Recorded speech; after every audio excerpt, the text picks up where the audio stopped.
Punjabi radio USA ਸੁਣ ਰਹੇ ਸਾਰੇ ਸਰੋਤਿਆਂ ਨੂੰ ਪਿਆਰ ਸਤਿਕਾਰ ਜ਼ਿੰਦਗੀ ਜਿਹੀ ਸਤਿ ਸ੍ਰੀ ਅਕਾਲ। ਸਭ ਨੂੰ ਜੀ ਨੂੰ ਆਖਦੇ ਹਾਂ। ਸਰੋਤੇ ਪ੍ਰੋਗਰਾਮ ਲੈ ਕੇ ਹਾਜ਼ਰ ਹੋ ਚੁੱਕੇ ਹਾਂ। ਅਪਡੇਟ ਅਮਰੀਕਾ ਹਰਜੋਤ ਸਿੰਘ ਜੀ ਆਪਣੇ ਨਾਲ ਜੁੜ ਚੁੱਕੇ ਨੇ। ਸਵਾਗਤ ਹੈ ਜੀ ਆਇਆਂ ਨੂੰ। ਸਤਿ ਸ਼੍ਰੀ ਅਕਾਲ ਜੀ। ਧੰਨਵਾਦ ਜੀ ਆਇਆਂ ਨੂੰ। ਪੰਜਾਬੀ ਰੇਡੀਓ USA ਦੇ ਜਿੰਨੇ ਵੀ ਸਰੋਤੇ ਸਾਡੇ ਸਾਰੇ ਹੀ ਸਟੇਸ਼ਨਸ 'ਤੇ ਫੇਸਬੁੱਕ 'ਤੇ ਲਾਈਵ ਦੇਖ ਰਹੇ ਹੋ, ਸੁਣ ਰਹੇ ਹੋ, ਸਾਰਿਆਂ ਨੂੰ ਜੀ ਆਇਆਂ ਨੂੰ ਅਤੇ ਬਹੁਤ ਹੀ ਪਿਆਰ ਅਤੇ ਸਤਿਕਾਰ ਭਰੀ ਸਤਿ ਸ਼੍ਰੀ ਅਕਾਲ। ਸਰੋਤਿਓ, ਅੱਜ ਜੁਲਾਈ ਦੀ 10 ਤਰੀਕ ਆ ਅਤੇ ਦਿਨ ਜਿਹੜਾ ਆ ਉਹ ਬੁੱਧਵਾਰ ਆ। ਪ੍ਰੋਗਰਾਮ ਸ਼ੁਰੂ ਕਰਨ ਤੋਂ ਪਹਿਲਾਂ ਸਾਡੇ ਅੱਜ ਦੇ ਸਪਾਂਸਰਸ ਦਾ ਧੰਨਵਾਦ ਕਰਦੇ ਜਾਈਏ। ਖਾਲਸਾ ਇੰਸ਼ੋਰੈਂਸ ਏਜੰਸੀ ਵਾਲੇ, ਜਿਨ੍ਹਾਂ ਦੇ ਕੋਲੋਂ ਤੁਸੀਂ ਹਰ ਇੱਕ ਤਰੀਕੇ ਦੇ ਇੰਸ਼ੋਰੈਂਸ ਕਰਵਾ ਸਕਦੇ ਹੋ। ਨੰਬਰ ਇਹਨਾਂ ਦਾ ਹੈਗਾ ਜੀ 408-272-2500 ਦੇ ਉੱਤੇ। ਇਸ ਦੇ ਨਾਲ ਨਾਲ Manjit Singh, Narinder Kaur Kular Clovis, Amarjit Singh Stockton, Gurmeet Singh Gill Clovis, Satnam Singh Yuba City, Bisla ਪਰਿਵਾਰ Fresno, Karnail Singh Randhawa Sacramento, Binder Dhaliwal Bakersfield ਅਤੇ ਸੁੱਚਾ ਸਿੰਘ ਸ਼੍ਰੀ ਮਾਛੀਵਾੜਾ ਸਾਹਿਬ। ਇਹਨਾਂ ਸਭਨਾਂ ਦਾ ਬਹੁਤ ਬਹੁਤ ਧੰਨਵਾਦ। ਜੇਕਰ ਤੁਸੀਂ ਜਾਂ ਕੋਈ ਹੋਰ ਕਾਰੋਬਾਰ ਇਸ ਪ੍ਰੋਗਰਾਮ ਨੂੰ ਸਪਾਂਸਰ ਕਰਨਾ ਚਾਹੁੰਦੇ ਹੋ, ਸੰਪਰਕ ਕਰੋ ਨੰਬਰ 408-722-7698 ਦੇ ਉੱਤੇ ਜੀ।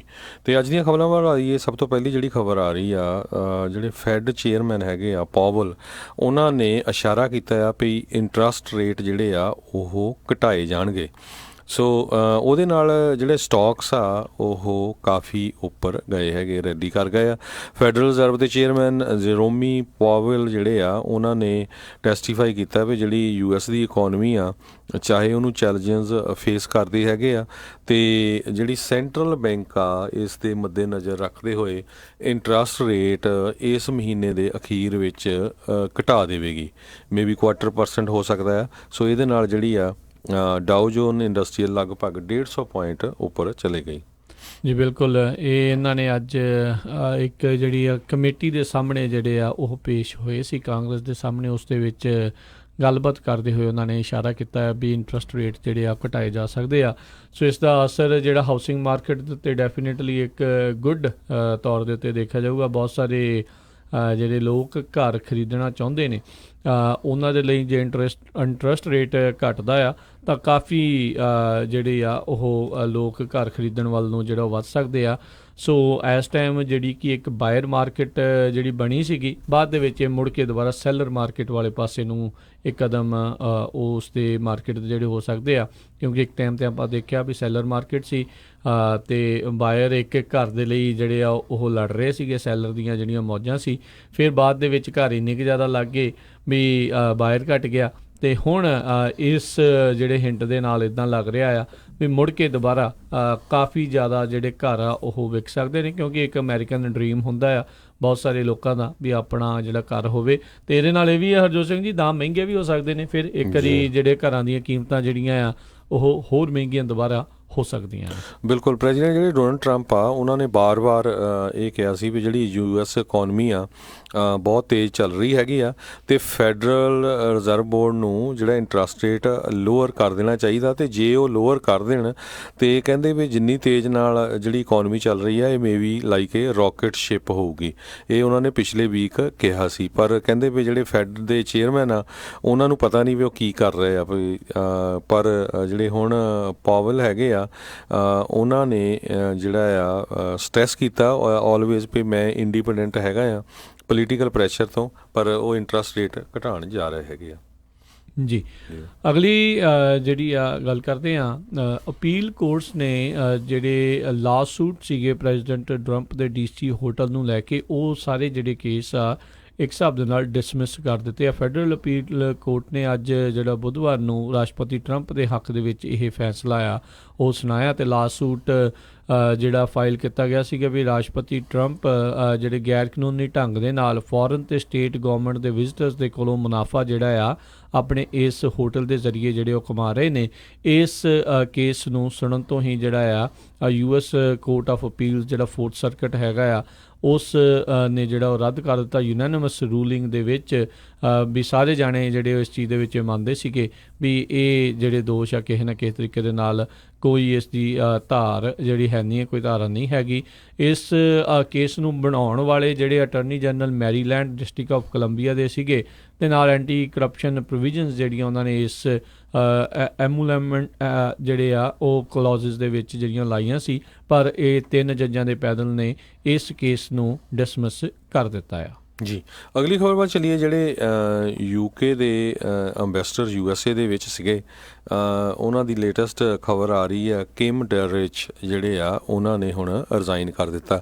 ਪਿਛਲੇ ਦਿਨਾਂ ਦੇ ਵਿੱਚ ਕੁਛ ਜਿਹੜੀਆਂ ਕੇਬਲ ਸੀਗੀਆਂ ਉਹ ਲੀਕ ਹੋ ਗਈਆਂ ਸੀਗੀਆਂ, ਜਿਨ੍ਹਾਂ ਤੋਂ ਪਤਾ ਲੱਗਾ ਸੀ ਉਹਨਾਂ ਨੇ ਟਰੰਪ ਐਡਮਿਨਿਸਟ੍ਰੇਸ਼ਨ ਦੀ ਬਾਬਤ ਗਲਤ ਸ਼ਬਦਾਵਲੀ ਵਰਤੀ ਸੀ। ਅਤੇ ਉਹ ਤੋਂ ਬਾਅਦ ਫਿਰ ਜਿਹੜੇ ਪ੍ਰੈਜ਼ੀਡੈਂਟ ਟਰੰਪ ਆ ਉਹ ਵੀ ਕਾਫੀ ਗਰਮ ਹੋਏ ਅਤੇ ਉਹਨਾਂ ਨੇ ਵੀ ਕਾਫੀ ਜਿਹੜੇ ਆਪਣੇ ਟਵਿੱਟਰਸ ਦੇ ਉੱਤੇ ਲਿਖਿਆ। ਅਤੇ ਜਿਹੜੀ ਟਰੀਸਾ ਮੇ ਹੈਗੇ ਆ ਪ੍ਰਾਈਮ ਮਿਨਿਸਟਰ, ਉਹ ਉਹਦੇ ਹੱਕ ਵਿੱਚ ਸੀ, ਪਰ ਆਉਣ ਵਾਲੇ ਕਹਿੰਦੇ ਜਿਹਦੇ ਚਾਂਸ ਹੈਗੇ ਬੋਰਿਸ ਜੌਨਸਨ ਦੇ, ਉਸ ਨੇ ਕਿਹਾ ਵੀ ਇਹ ਠੀਕ ਨਹੀਂ ਹੈਗਾ। ਅਤੇ ਉਸ ਦੇ ਮੱਦੇ ਨਜ਼ਰ ਰੱਖਦੇ ਹੋਏ ਜਿਹੜੇ ਕਿਮ ਡੈਰਿਚ ਆ UK ਦੇ ਅੰਬੈਸਡਰ US ਨੂੰ, ਉਹ ਰਿਜ਼ਾਈਨ ਕਰ ਗਏ ਹੈਗੇ ਆ। ਜੀ, ਉਹਨਾਂ ਨੇ ਕਿਹਾ ਵੀ ਜਰਮੀ ਹੰਟ ਤੇ ਬੋਰਿਸ ਜੌਨਸਨ ਦੀ ਜਿਹੜੀ ਮੁਲਾਕਾਤ ਹੋਈ ਸੀ ਇਸ ਬਾਬਤ ਦੇ ਉੱਤੇ, ਅਤੇ ਜਿਹੜੇ ਫਰੰਟ ਰਨਰ ਹੈਗੇ ਨੇ ਇਸ ਉੱਥੋਂ ਦੇ ਪ੍ਰਧਾਨ ਮੰਤਰੀ ਬਣਨ ਦੇ ਬੋਰਿਸ ਜੌਨਸਨ, ਉਹਨਾਂ ਨੇ ਕਿਹਾ ਵੀ ਜੇ ਉਸ ਦੇ ਹਾਲਾਤ ਇੱਦਾਂ ਦੇ ਰਹਿਣੇ ਆ, ਉਸ ਦੇ ਪਿੱਛੇ ਕੋਈ ਸਪੋਰਟ ਤਾਂ ਹੈ ਨਹੀਂ, ਤਾਂ ਬੈਟਰ ਇਹੀ ਆ ਵੀ ਉਹ ਰਿਜ਼ਾਈਨ ਹੀ ਕਰ ਜਾਵੇ। ਜਿਹੜਾ UK ਦਾ ਅੰਬੈਸਡਰ ਆ ਉਸਨੇ ਜਿਹੜੇ ਰਾਸ਼ਟਰਪਤੀ ਟਰੰਪ ਦੇ ਬਾਰੇ ਇਹੀ ਆਖਿਆ ਸੀਗਾ। ਜਿਹੜੀਆਂ ਅਕਸਰ ਜਿਹੜੇ ਉਹਨਾਂ ਦੇ ਕ੍ਰਿਟੀਕ ਉਹਨਾਂ ਦੇ ਬਾਰੇ ਜਿਹੜੇ ਉਹ ਕਹਿੰਦੇ ਆ ਵੀ ਇਹ ਜਿਹੜੇ ਆ ਬਿਲਕੁਲ ਠੀਕ ਤਰੀਕੇ ਦੇ ਨਾਲ ਜਿਹੜਾ ਕੰਮ ਆ ਉਹ ਨਹੀਂ ਕਰ ਰਹੇ, ਅਤੇ ਅੱਜ ਕਹਿੰਦੇ ਆ ਵੀ ਉਸਨੇ ਆਪਣਾ ਰੈਜ਼ਿਗਨੇਸ਼ਨ ਲੈਟਰ ਜਿਹੜਾ ਆ ਉਹ ਇਸ਼ੂ ਕਰ ਦਿੱਤਾ ਹੈਗਾ ਆ। ਜੀ ਅਗਲੀ ਖਬਰ ਵੱਲ ਚੱਲੀਏ। ਜਿਹੜੀ PG&E ਆ ਕੈਲੀਫੋਰਨੀਆ ਦੇ ਵਿੱਚ ਇਲੈਕਟ੍ਰੀਕਲ ਯੂਟਿਲਿਟੀ ਕੰਪਨੀ, ਉਹਦੇ ਉੱਤੇ ਬਹੁਤ ਵਾਰ ਜਿਹੜੇ ਬਲੇਮ ਲੱਗੇ ਆ ਵੀ ਜਿਹੜੀਆਂ ਵੱਡੀਆਂ ਅੱਗਾਂ ਲੱਗੀਆਂ ਸੀਗੀਆਂ ਉਹਨਾਂ ਦੇ ਵਿੱਚ PG&E ਦਾ ਹੱਥ ਹੈਗਾ। ਸੈਂਟਾ ਰੋਜ਼ਾ ਦੇ ਵਿੱਚ, ਫਿਰ ਪਰੇ ਪੈਰਾਡਾਈਜ਼ 'ਚ ਲੱਗੀ ਸੀ ਸਦਰਨ ਕੈਲੀਫੋਰਨੀਆ 'ਚ। ਹੁਣ ਜਿਹੜੀ ਵਾਲ ਸਟਰੀਟ ਜਰਨਲ ਆ ਉਹਨਾਂ ਨੇ ਕਹਿੰਦੇ ਪਈ ਇੱਕ ਡਾਕੂਮੈਂਟਸ ਜਿਹੜੇ ਇੱਕ ਫਿਗਰ ਆਊਟ ਕੀਤੇ, ਰਿਸੀਵ ਕੀਤੇ ਹੈਗੇ ਆ, ਜਿਹੜੇ ਉਹਦੇ ਮੁਤਾਬਕ 18,500 ਮੀਲ ਦਾ ਜਿਹੜਾ ਟਰਾਂਸਮਿਸ਼ਨ ਸਿਸਟਮ ਆ, ਉਹ ਕਹਿੰਦੇ ਵੀ PG&E ਦਾ ਟੋਟਲੀ ਆਊਟਡੇਟਡ ਹੈਗਾ ਅਤੇ ਬਹੁਤ ਜ਼ਿਆਦਾ ਡੇਂਜਰਸ ਆ। ਅਤੇ ਸਭ ਤੋਂ ਖਤਰਨਾਕ ਗੱਲ ਇਹ ਆ ਵੀ ਜਿਹੜੀ PG&E ਕੰਪਨੀ ਆ ਉਹਨਾਂ ਨੂੰ ਪਤਾ ਸੀ ਵੀ ਸਾਡੀਆਂ ਜਿਹੜੀਆਂ ਇਹ ਇੰਨੀਆਂ 18,500 ਮੀਲ ਦੇ ਉੱਤੇ ਜਿਹੜੀਆਂ ਤਾਰਾਂ ਜਾ ਰਹੀਆਂ ਬਿਜਲੀ ਵਾਲੀਆਂ, ਉਹਨਾਂ ਦੇ ਨਾਲ ਅੱਗ ਲੱਗ ਸਕਦੀ ਹੈਗੀ ਆ। ਜੀ, ਪਿਛਲੇ ਦਿਨਾਂ ਦੇ ਵਿੱਚ ਰਾਸ਼ਟਰਪਤੀ ਟਰੰਪ ਦੇ ਮਿੱਤਰ ਜਿਹੜੇ ਫੜੇ ਗਏ ਸੀਗੇ, ਜੈਫਰੀ ਐਪਸਟਨ, ਜਿਸ ਦੇ ਉੱਤੇ ਜਿਹੜੇ ਆ ਚਾਈਲਡ ਜਿਹੜੇ ਪ੍ਰੋਸਟੀਟਿਊਸ਼ਨ ਦੇ ਅਤੇ ਸੈਕਸ ਟਰੈਫਿਕਿੰਗ ਦੇ ਜਿਹੜੇ ਦੋਸ਼ ਆ ਉਹ ਲਾਏ ਗਏ ਸੀ।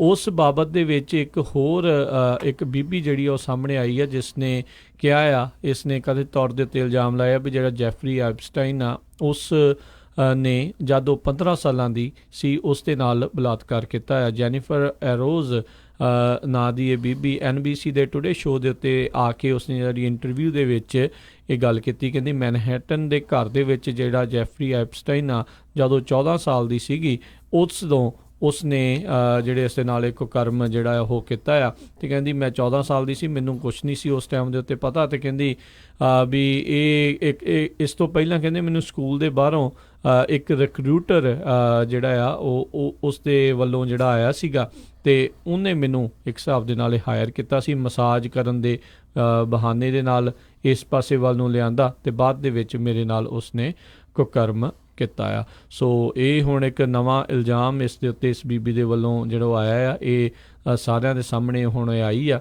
ਆਲਰੇਡੀ ਉਸ ਦੇ ਜੈਫਰੀ ਜਿਹੜਾ ਹੈਗਾ ਐਪਸਟਾਈਨ, ਉਸ ਦੇ ਕੋਲ ਜਿਹੜੇ ਦਸਤਾਵੇਜ਼ ਅਤੇ ਜਿਹੜੀਆਂ ਤਸਵੀਰਾਂ ਬਰਾਮਦ ਹੋਈਆਂ ਉਸ ਦੇ ਵਿੱਚ ਬਹੁਤ ਸਾਰੀਆਂ ਇਹ ਅਸ਼ਲੀਲ ਤਸਵੀਰਾਂ ਅਤੇ ਜਿਹੜੀਆਂ ਆ ਉਹ ਛੋਟੀਆਂ ਕੁੜੀਆਂ ਦੀਆਂ ਜਿਹੜੀਆਂ ਅਸ਼ਲੀਲ ਤਸਵੀਰਾਂ ਉਹ ਪਾਈਆਂ ਗਈਆਂ, ਜਿਸ ਤੋਂ ਬਾਅਦ ਦੇ ਵਿੱਚ ਇਸ ਨੂੰ ਬੀਤੇ ਦਿਨੀ ਗ੍ਰਿਫਤਾਰ ਕਰ ਲਿਆ ਗਿਆ ਸੀ। ਜੀ ਅਗਲੀ ਖਬਰ ਵੱਲ ਚੱਲੀਏ। ਜਿਹੜਾ ਅਮਰੀਕਾ ਦੇ ਵਿੱਚ ਬਹੁਤ ਸਾਰੀ ਜਿਹੜੀ ਜਗ੍ਹਾ ਆ ਉੱਥੇ ਟਰੋਪੀਕਲ ਸਟੋਰਮਸ ਆਉਣੇ ਸ਼ੁਰੂ ਹੋ ਗਏ ਹੈਗੇ ਆ। ਨਿਊ ਔਰਲੀਨਸ ਦੇ ਵਿੱਚ ਜਿਹੜੀ ਗਲਫ ਕੋਸਟ ਹੈਗੀ ਆ, ਉਹ ਉੱਥੇ ਕਹਿੰਦੇ ਵੀ ਇੱਕ ਟਰੋਪੀਕਲ ਸਟੋਰਮ ਬੈਰੀ ਜਿਹੜਾ ਬੜਾ ਸਟਰੋਂਗ ਬਣ ਰਿਹਾ ਹੈਗਾ, ਜਿਹਦੇ ਨਾਲ ਬਹੁਤ ਸਾਰੇ ਏਰੀਏ ਦੇ ਵਿੱਚ ਜਿਹੜੀ ਫਲੱਡਿੰਗ ਹੋ ਸਕਦੀ ਆ। ਮਿਸੀਸਿਪੀ ਰਿਵਰ ਜਿਹੜਾ ਆ ਆਲਰੇਡੀ ਓਵਰ ਦਾ ਜਿਹੜੀ ਲਿਮਟ ਆ ਉਹ 'ਤੇ ਜਾ ਰਿਹਾ, ਪਰ ਜੇ ਇਹ ਸਟੋਰਮ ਦੇ ਨਾਲ ਬਹੁਤ ਜ਼ਿਆਦਾ ਹੋਰ ਮੀਂਹ ਪੈਂਦਾ ਆ ਅਤੇ ਉਹ ਜਿਹੜਾ ਨਿਊ ਔਰਲੀਨਸ ਦਾ ਬਹੁਤ ਸਾਰਾ ਏਰੀਆ ਆ ਉਹਦੇ ਵਿੱਚ ਪਾਣੀ ਭਰ ਸਕਦਾ ਆ, ਫਲੱਡਿੰਗ ਆ ਸਕਦੀ ਹੈਗੀ ਆ। ਅਤੇ 90% ਚਾਂਸ ਆ ਕਹਿੰਦੇ ਵੀ ਜਿਹੜਾ ਟਰੋਪੀਕਲ ਸਟੋਰਮ ਬੈਰੀ ਆ ਉਹ ਆਉਣ ਵਾਲੇ 48 ਘੰਟਿਆਂ ਦੇ ਵਿੱਚ ਆਏਗਾ। ਇਹ ਜਿਹੜੇ ਮੀਟੀਓਰੋਲੋਜਿਸਟ ਆ ਉਹਨਾਂ ਨੇ ਇਹ ਦੱਸਿਆ ਆ। ਜੀ ਅਗਲੀ ਗੱਲ ਕਰਦੇ ਜਾਈਏ ਈਰਾਨ ਦੇ ਉੱਤੇ। ਅੱਜ ਰਾਸ਼ਟਰਪਤੀ ਟਰੰਪ ਨੇ ਕੁਛ ਕੁ ਜਿਹੜੀਆਂ ਟਵੀਟਸ ਆ ਉਹ ਕੀਤੀਆਂ। ਉਹਨਾਂ ਨੇ ਇਹੀ ਆਖਿਆ ਵੀ ਈਰਾਨ ਕਹਿੰਦੇ ਮੈਨੂੰ ਪਤਾ ਲੱਗਾ ਵੀ ਈਰਾਨ ਵਾਲਿਆਂ ਨੇ ਜਿਹੜੀ ਯੂਰੇਨੀਅਮ ਐਨਰਿਚਮੈਂਟ ਆ ਉਹ ਲੋੜ ਤੋਂ ਵੱਧ ਕਰ ਲਈ ਆ, ਜਦਕਿ ਉਹ ਖੁਦ ਹੀ ਈਰਾਨ ਵਾਲੇ ਇਹ ਦਾਅਵਾ ਜਿਹੜਾ ਖੁਦ ਕਰੀ ਜਾ ਰਹੇ ਆ। ਅਤੇ ਕਹਿੰਦੇ ਵੀ ਇਹਨਾਂ ਨੂੰ ਇਹ ਰੁਕਣਾ ਪਊਗਾ, ਨਹੀਂ ਤਾਂ ਅਸੀਂ ਜਿਹੜੀਆਂ ਬਹੁਤ ਹੋਰ ਸਖਤ ਜਿਹੜੀਆਂ ਰੋਕਾਂ ਆ, ਸੈਂਕਸ਼ਨਸ ਜਿਹੜੀਆਂ ਆ ਉਹਨਾਂ ਦੇ ਉੱਤੇ ਲਾ ਦੇਵਾਂਗੇ। ਉੱਧਰ ਫਰਾਂਸ ਵਾਲੇ ਕਹਿੰਦੇ ਉਹ ਅੱਗੇ ਆ ਰਹੇ ਨੇ ਅਤੇ ਉਹ ਇਸ ਨਿਊਕਲੀਅਰ ਕ੍ਰਾਈਸਿਸ ਨੂੰ ਡੀ-ਐਸਕੇਲੇਟ ਯਾਨੀ ਕਿ ਥੋੜ੍ਹਾ ਠੰਡਿਆ ਕਰਨ ਦੀ ਜਿਹੜੀ ਉਹ ਕੋਸ਼ਿਸ਼ ਆ ਉਹ ਕਰ ਰਹੇ ਨੇ। ਮੈਕਰੋਨ ਦਾ ਜਿਹੜਾ ਟੌਪ ਡਿਪਲੋਮੈਟਿਕ ਐਡਵਾਈਜ਼ਰ ਆ ਉਹ ਈਰਾਨ ਦੇ ਵਿੱਚ ਗੱਲਬਾਤ ਕਰਨ ਦੇ ਲਈ ਉੱਥੇ ਪਹੁੰਚ ਰਿਹਾ ਆ। ਅਤੇ ਇਹ ਜਿਹੜੀ ਨਿਊਕਲੀਅਰ ਡੀਲ ਜਿਸ ਦੇ ਵਿੱਚੋਂ ਆਲਰੇਡੀ ਅਮਰੀਕਾ ਨੇ ਰਾਸ਼ਟਰਪਤੀ ਟਰੰਪ ਹੋਣਾ ਨੇ ਤਾਂ ਆਪਣੇ ਹੱਥ ਜਿਹੜੇ ਪਿੱਛੇ ਖਿੱਚ ਲਏ ਹੋਏ ਨੇ, ਉਸ ਨੂੰ ਨਿਊਕਲੀਅਰ ਡੀਲ ਨੂੰ ਕਿਸੇ ਤਰੀਕੇ ਦੇ ਨਾਲ ਬਚਾਇਆ ਜਾ ਸਕੇ, ਉਸ ਦੇ ਬਾਬਤ ਕਹਿੰਦੇ ਆ ਉਹ ਗੱਲਬਾਤ ਹੋਵੇਗੀ। 2015 ਦੇ ਵਿੱਚ ਅਮਰੀਕਾ, ਫਰਾਂਸ ਅਤੇ ਹੋਰ ਜਿਹੜੇ ਮੁਲਕਾਂ ਦੇ ਨਾਲ ਮਿਲ ਕੇ ਇੱਕ ਨਿਊਕਲੀਅਰ ਡੀਲ ਈਰਾਨ ਦੇ ਨਾਲ ਬਣਾਈ ਗਈ ਸੀ, ਜਿਸ ਦੇ ਵਿੱਚ ਕਈ ਆਰਥਿਕ ਰੋਕਾਂ ਨੂੰ ਹਟਾ ਕੇ ਜਿਹੜੇ ਉਹਨਾਂ ਦੇ ਹੀ ਜਿਹੜੀਆਂ ਫਰੀਜ਼ ਕੀਤੀ ਹੋਈ ਮਨੀ ਸੀ ਉਹਨਾਂ ਨੂੰ ਹੀ ਜਿਹੜਾ ਆ ਉਹ ਅਨਫਰੀਜ਼ ਕੀਤਾ ਗਿਆ ਸੀ। ਅਤੇ ਉਸ ਦੇ ਬਾਬਤ ਇਹੀ ਆਖਿਆ ਗਿਆ ਸੀਗਾ ਵੀ ਈਰਾਨ ਵਾਲੇ ਜੇ ਯੂਰੇਨੀਅਮ ਦੀ ਗੁਣਵੱਤਾ ਨੂੰ ਵਧਾਉਂਦੇ ਆ, ਐਨਰਿਚਮੈਂਟ ਨੂੰ ਉਹ ਕਰਦੇ ਨੇ ਵੀ 3.67% ਤੋਂ ਵੱਧ ਜਿਹੜੀ ਆ ਉਹ ਨਾ ਕਰਨ। ਪਰ ਉਹਨਾਂ ਨੇ ਬੀਤੇ ਦਿਨਾਂ ਦੇ ਵਿੱਚ ਦੱਸਿਆ ਵੀ ਉਹ ਆਲਰੇਡੀ ਜਿਹੜੀ 5% ਤੋਂ ਵੱਧ ਐਨਰਿਚਮੈਂਟ ਕਰਨ ਦੇ ਵਿੱਚ ਕਾਮਯਾਬ ਹੋ ਚੁੱਕੇ ਆ। ਇਸ ਦੇ ਕਰਕੇ ਜਿਹੜੀਆਂ ਟੈਨਸ਼ਨਸ ਆ ਉਹ ਬਹੁਤ ਜ਼ਿਆਦਾ ਜਿਹੜੀਆਂ ਆ ਕਿਤੇ ਨਾ ਕਿਤੇ ਜਿਹੜੀਆਂ ਵਧੀਆਂ ਹੋਈਆਂ ਆ। ਯੂਰਪੀਅਨ ਸਿਗਨੇਟਰੀਜ਼ ਜਿਨ੍ਹਾਂ ਦੇ ਵਿੱਚ ਫਰਾਂਸ, ਜਿਹੜਾ ਰਸ਼ੀਆ, UK, ਜਰਮਨੀ, ਹੋਰ ਜਿਹੜੇ ਮੁਲਕ ਆਉਂਦੇ ਨੇ, ਉਹਨਾਂ ਉੱਤੇ ਈਰਾਨ ਵਾਲੇ ਇਹ ਯੂਰੇਨੀਅਮ ਐਨਰਿਚਮੈਂਟ ਕਰਕੇ ਪ੍ਰੈਸ਼ਰ ਜਿਹੜਾ ਵਧਾ ਰਹੇ ਨੇ ਵੀ ਭਾਈ ਸਾਡੀ ਜਿਹੜੀ ਡੀਲ ਆ ਉਸ ਨੂੰ ਬਰਕਰਾਰ ਰੱਖੋ। ਜਿਹੜੇ ਉਹਨਾਂ ਦੇ ਆਰਥਿਕ ਇੱਕ ਹਿਸਾਬ ਦੇ ਨਾਲ ਫੰਡਾਂ ਨੂੰ ਰੋਕਿਆ ਗਿਆ ਆ, ਫਰੀਜ਼ ਕੀਤੇ ਗਏ ਨੇ, ਵੀ ਉਹਨਾਂ ਨੂੰ ਦੁਬਾਰਾ ਬਹਾਲ ਕਰਾਓ, ਨਹੀਂ ਤਾਂ ਅਸੀਂ ਯੂਰੇਨੀਅਮ ਦੀ ਐਨਰਿਚਮੈਂਟ ਹੋਰ ਜ਼ਿਆਦਾ ਜਿਹੜੀ ਉਹ ਕਰਾਂਗੇ। ਇਹ ਵੀ ਜਿਹੜਾ ਦੱਸ ਜਾਏ ਵੀ ਈਰਾਨ ਦੇ ਵਿੱਚ ਇਸ ਟਾਈਮ ਆਰਥਿਕ ਪੱਧਰ ਦੇ ਉੱਤੇ ਬਹੁਤ ਹੀ ਬੁਰੇ ਹਾਲਾਤ ਜਿਹੜੇ ਉਹ ਚੱਲ ਰਹੇ ਨੇ। ਉੱਥੋਂ ਦੇ ਲੋਕ ਇਸ ਟਾਈਮ ਬਹੁਤ ਜ਼ਿਆਦਾ ਮਹਿੰਗਾਈ ਤੋਂ ਅਤੇ ਜਿਹੜੀ ਅਨਇੰਪਲੋਇਮੈਂਟ, ਬੇਰੁਜ਼ਗਾਰੀ ਤੋਂ ਉਹ ਨਜਿੱਠ ਰਹੇ ਨੇ। ਜੀ, ਅਗਲੀ ਖਬਰ ਵੱਲ ਚੱਲੀਏ। ਕਹਿੰਦੇ ਪਈ USA ਦੇ ਵਿੱਚ ਕਈ ਵਾਰੀ ਜਿਹੜੇ ਜੱਜ ਹੈਗੇ ਆ ਉਹ ਵੀ ਬੜੇ ਸਦਾਈ ਹੈਗੇ ਆ, ਉਹਨਾਂ ਨੂੰ ਪਤਾ ਨਹੀਂ ਕਿੱਦਾਂ ਜੱਜ ਬਣਾਇਆ ਜਾਂਦਾ। ਇੱਕ ਹੁਣ ਜੱਜ ਜਿਹੜਾ ਆ ਜੌਨ ਰੂਸੋ ਨਾਮ ਦਾ ਜਿਹੜਾ ਇੱਕ ਸੁਪਰੀਮ ਕੋਰਟ ਦਾ ਜਸਟਿਸ ਆ, ਜਿਹੜਾ ਉਸ ਨੇ ਕਹਿੰਦੇ ਪਈ ਨਿਊ ਜਰਸੀ ਦੇ ਵਿੱਚ ਇੱਕ ਰੇਪ ਵਿਕਟਮ ਜਿਹੜੀ ਲੇਡੀ ਸੀ ਉਹਦਾ ਕੇਸ ਉਹ ਹੀਅਰ ਕਰ ਰਿਹਾ ਸੀ, ਸੁਣ ਰਿਹਾ ਸੀ, ਉਹਦੀ ਸੁਣਵਾਈ ਚੱਲ ਰਹੀ ਸੀ, ਜਿਹਦੇ ਸੰਬੰਧ ਦੇ ਵਿੱਚ ਉਹ ਜਿਹੜੀ ਲੇਡੀ ਸੀ ਉਹ ਅਲੈਜ ਕਰ ਰਹੀ ਸੀ ਵੀ ਇੱਕ ਜਿਹੜਾ ਬੰਦਾ ਹੈਗਾ ਉਹਦੇ ਅਗੇਂਸਟ ਉਹਨੂੰ ਰੀਸਟੇਨਿੰਗ ਆਰਡਰ ਚਾਹੀਦੇ ਆ, ਕਿਉਂਕਿ ਉਹ ਉਹਨੂੰ ਗਾਲਾਂ ਵੀ ਕੱਢ ਰਿਹਾ, ਉਹਨੂੰ ਰੇਪ ਵੀ ਕੀਤਾ ਸੀ, ਅਤੇ ਉਹਨੂੰ ਜਿਹੜਾ ਹੈਗਾ ਆ ਕਹਿੰਦਾ ਵੀ ਮੈਂ ਤੇਰਾ ਘਰ ਵੀ ਵਨ ਡਾਊਨ ਕਰ ਦੇਣਾ। ਅਤੇ ਉਹਦੇ ਸੰਬੰਧ ਦੇ ਵਿੱਚ ਜੱਜ ਨੇ ਉਲਟਾ ਉਸ ਲੇਡੀ ਨੂੰ ਪੁੱਛਿਆ ਵੀ ਜੇ ਤੇਰਾ ਰੇਪ ਹੋਵੇ ਅਤੇ ਤੂੰ ਕੀ ਕਰੂੰਗੀ। ਉਸਨੇ 2-4 ਗੱਲਾਂ ਕੀਤੀਆਂ ਵੀ ਮੈਂ ਭੱਜੂ ਜਾਂ ਕੁਛ ਵੀ, ਤਾਂ ਉਸਨੇ ਜੱਜ ਨੇ ਕਮੈਂਟ ਕੀਤਾ ਵੀ ਤੈਨੂੰ ਆਪਣੀਆਂ ਲੱਤਾਂ ਘੁੱਟ ਲੈਣੀਆਂ ਚਾਹੀਦੀਆਂ ਹੈਗੀਆਂ। ਸੋ ਇਸ ਤੋਂ ਬਾਅਦ ਬਹੁਤ ਜ਼ਿਆਦਾ ਹਾਹਾਕਾਰ ਮਚੀ, ਅਤੇ ਹੁਣ ਉਹ ਜੱਜ ਨੇ ਜਿਹੜੀ ਆ ਮਾਫੀ ਮੰਗੀ ਆ ਅਤੇ ਕਹਿੰਦਾ ਮੈਂ ਸਜ਼ਾ ਲਈ ਤਿਆਰ ਵੀ ਹੈਗਾ ਆ। ਪਰ ਉਸ ਹੀ ਜੱਜ ਦੇ ਅੰਡਰ ਇੱਕ ਹੇਸ਼ੀਅਨ ਮੂਲ ਦੀ ਬੀਬੀ ਜਿਹੜੀ ਆ ਉਹ ਲਾ ਕਲਰਕ ਦਾ ਕੰਮ ਕਰਦੀ ਆ, ਅਤੇ ਉਸਨੇ ਕਿਹਾ ਵੀ ਮੈਨੂੰ ਵੀ ਜੱਜ ਨੇ ਇੱਕ ਵਾਰੀ ਪੁੱਛਿਆ ਵੀ ਜਿਹੜੇ ਤੇਰੇ ਨਿਆਣੇ ਆ ਉਹ ਇੱਕੋ ਹੀ ਫਾਦਰ ਦੇ ਆ। ਸੋ ਇਸ ਤਰ੍ਹਾਂ ਦਾ ਜੇ ਜੱਜਾਂ ਦਾ ਹਾਲ ਹੋਊਗਾ ਤੇ ਫਿਰ ਆਮ ਜਿਹੜੇ ਲੋਕ ਆ ਉਹਨਾਂ ਦਾ ਕੀ ਹਾਲ ਹੋਊਗਾ। ਜੀ ਬਿਲਕੁਲ, ਸਭ ਨੂੰ ਯਾਦ ਹੋਣਾ ਵੀ ਬਰੌਕ ਟਰਨਰ ਨਾਂ ਦਾ ਜਿਹੜਾ ਇੱਕ ਜਿਹੜਾ ਰੇਪਿਸਟ ਸੀਗਾ, ਜਿਸ ਨੇ ਇੱਕ ਕੁੜੀ ਦੇ ਨਾਲ ਜਿਹੜਾ ਹੈ ਬਲਾਤਕਾਰ ਕੀਤਾ ਸੀ, ਉਸ ਨੂੰ ਜਿਹੜਾ ਆ ਉਹ ਜੱਜ ਜਿਹੜਾ ਸੁਣਵਾਈ ਕਰ ਰਿਹਾ ਸੀਗਾ, ਉਸਨੇ ਇਹ ਕਹਿ ਕੇ ਉਦੋਂ ਬਹੁਤ ਥੋੜ੍ਹੀ ਸਜ਼ਾ ਜਿਹੜੀ ਆ ਹਰਜੋਤ ਸਿੰਘ ਜੀ ਦਿੱਤੀ ਸੀ ਵੀ ਤੇਰਾ ਕਰੀਅਰ ਬਹੁਤ ਅੱਗੇ ਜਿਹੜਾ ਆ ਉਹ ਖਰਾਬ ਹੋ ਜਾਊਗਾ ਜੇ ਮੈਂ ਤੈਨੂੰ ਹੋਰ ਸਜ਼ਾ ਜਿਹੜੀ ਉਹ ਦਿੰਦੇ ਆ। ਅਤੇ ਉਸ ਤੋਂ ਬਾਅਦ ਦੇ ਵਿੱਚ ਜੱਜ ਐਰਨ ਪਰਸਕੀ ਜਿਹੜਾ ਸੀਗਾ ਕੈਲੀਫੋਰਨੀਆ ਦਾ ਜੱਜ ਸੀਗਾ, ਉਸ ਨੂੰ ਲੋਕਾਂ ਨੇ ਰੀਕਾਲ ਵੀ ਜਿਹੜਾ ਉਹ ਕਰ ਦਿੱਤਾ ਸੀਗਾ। ਸੋ ਇਹ ਜੱਜ ਮਨਾਈਆਂ ਜਦੋਂ ਕਰਦੇ ਨੇ ਇਹ ਨਾ ਸਮਝਣ ਵੀ ਇਹਨਾਂ ਨੂੰ ਜਿਹੜਾ ਕੋਈ ਹਟਾ ਜਿਹੜਾ ਨਹੀਂ ਸਕਦਾ, ਅਨਲੈਸ ਤੁਸੀਂ ਸੁਪਰੀਮ ਕੋਰਟ ਦੇ ਜਿਹੜੇ ਜਸਟਿਸ ਆ ਉਹ ਇੰਪੀਚਮੈਂਟ ਕਰਨੀ ਉਹਨਾਂ ਦੀ ਵੀ ਕੋਈ ਬਹੁਤੀ ਜਿਹੜੀ ਆ ਉਹ ਸੌਖਾ ਕੰਮ ਉਹ ਨਹੀਂ ਹੁੰਦਾ, ਪਰ ਜਿਹੜੇ ਤਾਂ ਇੱਦਾਂ ਵੋਟ ਕਰਕੇ ਪਹੁੰਚੇ ਹੁੰਦੇ ਆ ਸੋ ਉਹਦੇ ਲਈ ਤਾਂ ਡੈਫੀਨੇਟਲੀ ਜਿਹੜਾ ਹਰਜੋਤ ਸਿੰਘ ਜੀ ਇੱਦਾਂ ਦੇ ਕੰਮ ਜਿਹੜੇ ਉਹ ਕੀਤੇ ਜਾ ਸਕਦੇ ਆ। ਸੋ ਇਹ ਜੱਜਾਂ ਨੂੰ ਵੀ ਕੰਨ ਜਿਹੜੇ ਆ ਉਹ ਹੋਣੇ ਚਾਹੀਦੇ ਨੇ ਵੀ ਇਹ ਕਿੱਦਾਂ ਦਾ ਕੰਮ ਜਿਹੜਾ ਉਹ ਕਰੀ ਜਾ ਰਹੇ ਆ। ਮਸਾਂ ਹੀ ਕਿਤੇ ਜਾ ਕੇ ਹਰਜੋਤ ਸਿੰਘ ਜੀ ਬਰੌਕ ਜਿਹੜਾ ਟਰਨਰ ਆ ਉਸ ਨੂੰ ਹੁਣ ਸਾਰਾ ਲਾਈਫ ਟਾਈਮ ਦੇ ਲਈ ਸੈਕਸ ਅਫੈਂਡਰ ਦੀ ਲਿਸਟ ਜਿਹੜੀ ਆ ਉਸ ਦੇ ਵਿੱਚ ਰਹਿਣਾ ਪਊਗਾ। ਇੱਕ ਟਾਈਮ ਦੇ ਉੱਤੇ ਇਸ ਜੱਜ ਨੇ ਤਾਂ ਉਹਨੂੰ ਉਸ ਦੇ ਵਿੱਚੋਂ ਵੀ ਕੱਢਣ ਦੀ ਗੱਲ ਉਹ ਆਖ ਦਿੱਤੀ ਸੀ। ਅਗਲੀ ਖਬਰ ਜਿਹੜੀ ਮੈਸਾਚੂਸੈਟਸ ਤੋਂ ਆ ਰਹੀ ਹੈ, ਮੈਸਾਚੂਸੈਟ ਦੇ ਵਿੱਚ ਇੱਕ 15 ਸਾਲਾਂ ਦਾ ਜਿਹੜਾ ਸਕੂਲ ਦਾ ਸਟੂਡੈਂਟ ਸੀ ਉਸ ਨੇ ਹੀ ਆਪਣੇ ਇੱਕ ਦੋਸਤ ਦਾ ਜਿਹੜਾ ਸਿਰ ਵੱਢ ਦਿੱਤਾ ਸੀ ਅਤੇ ਹੁਣ ਉਸ ਨੂੰ ਜਿਹੜੀ ਸਜ਼ਾ ਹੋਈ ਹੈਗੀ ਆ 30 ਸਾਲਾਂ ਦੀ, ਕਹਿੰਦੇ ਸੌਰੀ ਡੈਕੇਡਸ ਆਫ ਈਅਰਸ ਦੀ ਉਹਨੂੰ ਸਜ਼ਾ ਹੋਈ ਆ, ਕਹਿੰਦੇ ਕਈ ਦਹਾਕਿਆਂ ਦੀ, ਪਰ ਹੋ ਸਕਦਾ ਉਹ 30 ਸਾਲਾਂ ਬਾਅਦ ਜਿਹੜਾ ਆ ਪੈਰੋਲ ਦੇ ਉੱਤੇ ਵਾਪਸ ਆ ਜਾਵੇ। ਕਹਿੰਦੇ ਵੀ ਇਹ ਸਾਰਾ ਇੱਕ ਜੈਲਸੀ ਸੀ ਇੱਕ ਕਿਸੇ ਲੜਕੀ ਦੇ ਪਿੱਛੇ। ਸੋ ਮੈਥਿਊ ਬੋਰਗਸ 18 ਸਾਲਾਂ ਦਾ ਜਿਹੜਾ ਇਹ ਨੌਜਵਾਨ ਸੀ ਉਸ ਨੂੰ ਫਸਟ ਡਿਗਰੀ ਮਰਡਰ ਦੇ ਉੱਤੇ ਚਾਰਜ ਕੀਤਾ ਗਿਆ ਜੀ।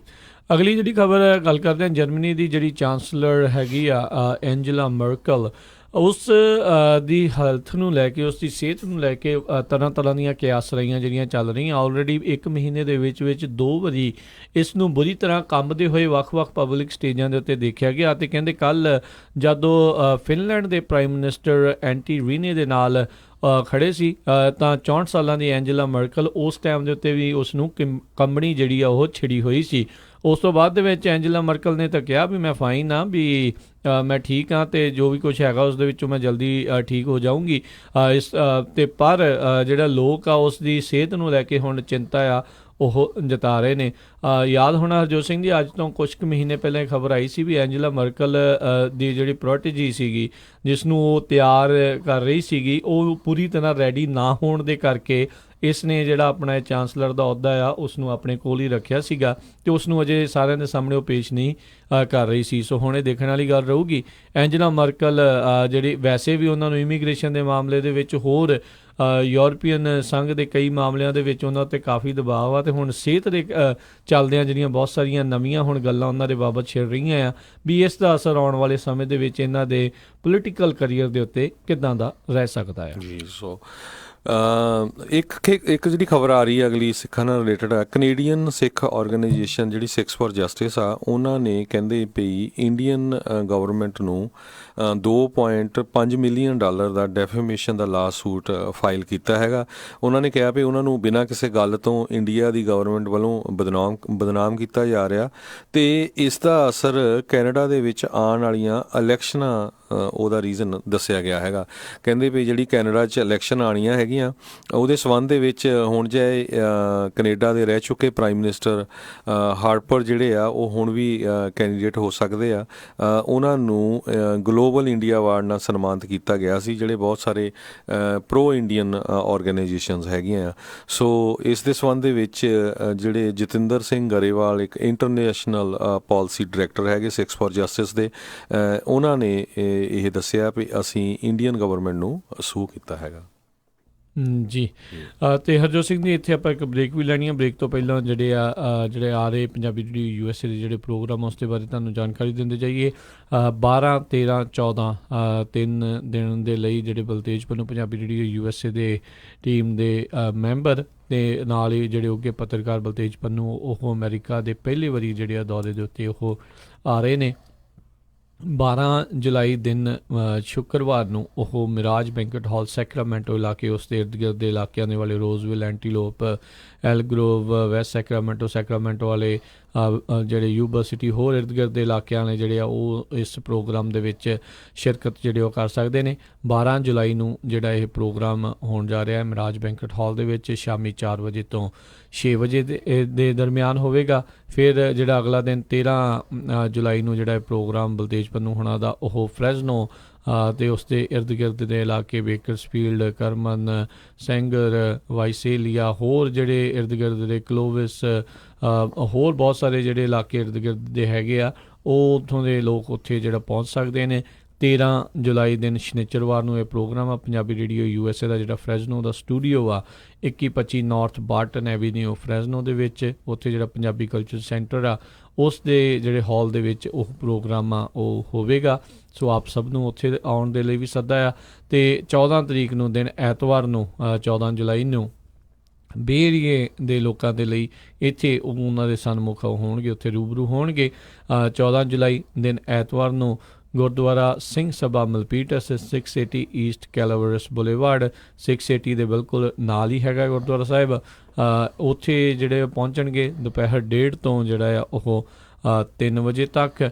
ਅਤੇ ਇਸ ਦੇ ਵਿੱਚ ਜਿਹੜੇ ਆ ਤੁਸੀਂ ਆ ਕੇ ਸ਼ਿਰਕਤ ਜਿਹੜੀ ਉਹ ਕਰ ਸਕਦੇ ਹੋ। ਸੋ ਜਿਹੜੇ ਵੀ ਉਹਨਾਂ ਦੇ ਵਿਚਾਰ ਸੁਣਨਾ ਚਾਹੁੰਦੇ ਨੇ, ਉਹਨਾਂ ਨੂੰ ਮਿਲਣਾ ਚਾਹੁੰਦੇ ਨੇ, ਆ ਕੇ ਇਹ 3 ਦਿਨ ਵੱਖ-ਵੱਖ ਥਾਵਾਂ ਦੇ ਉੱਤੇ ਹੋ ਰਹੇ ਪ੍ਰੋਗਰਾਮਾਂ ਦੇ ਵਿੱਚ ਜ਼ਰੂਰ ਸ਼ਿਰਕਤ ਜਿਹੜੀ ਆ ਉਹ ਕਰਨ। ਅਤੇ ਹਰਜੋਤ ਸਿੰਘ ਜੀ, ਆਪਾਂ ਇੱਕ ਬ੍ਰੇਕ ਵੀ ਲੈਂਦੇ ਹਾਂ, ਅਤੇ ਬ੍ਰੇਕ ਤੋਂ ਬਾਅਦ ਦੇ ਵਿੱਚ ਜਿਹੜਾ ਹੁਣ ਆ ਰਿਹਾ ਆ ਵਿਸ਼ੇਸ਼ ਪ੍ਰੋਗਰਾਮ ਪੰਜਾਬੀ ਕਲਚਰਲ ਸੈਂਟਰ ਦੇ ਵਿੱਚ ਹੋਣ ਜਾ ਰਿਹਾ ਆ, ਪੇਂਟਿੰਗ ਦੀ ਐਗਜ਼ੀਬਿਸ਼ਨਜ਼। ਜਰਨੈਲ ਸਿੰਘ ਆਰਟਿਸਟ ਜਿਹੜੇ ਕਿ ਹੈਗੇ ਨੇ ਸਰੀ ਤੋਂ, ਉਹਨਾਂ ਦੇ ਜਿਹੜੀ ਆ ਪੇਂਟਿੰਗ ਦੀ ਐਗਜ਼ੀਬਿਸ਼ਨ ਅਤੇ ਉਹਨਾਂ ਦੇ ਦੁਆਰਾ ਜਿਹੜੀ ਲਾਈ ਜਾ ਰਹੀ ਆ ਆਰਟ ਕੈਂਪ, ਉਸ ਦੇ ਬਾਰੇ ਜਿਹੜੀ ਵਿਸ਼ੇਸ਼ ਗੱਲਬਾਤ ਆਪਾਂ ਉਹਨਾਂ ਦੇ ਨਾਲ ਜਰਨੈਲ ਸਿੰਘ ਹੋਣਾ ਦੇ ਨਾਲ ਕਰਾਂਗੇ ਇੱਕ ਬ੍ਰੇਕ ਤੋਂ ਬਾਅਦ। ਇੱਦਾਂ ਹੀ ਤੁਸੀਂ ਜੁੜੇ ਰਹੋ ਅਤੇ ਮਿਲਦੇ ਹਾਂ ਇੱਕ ਬ੍ਰੇਕ ਤੋਂ ਬਾਅਦ ਜੀ।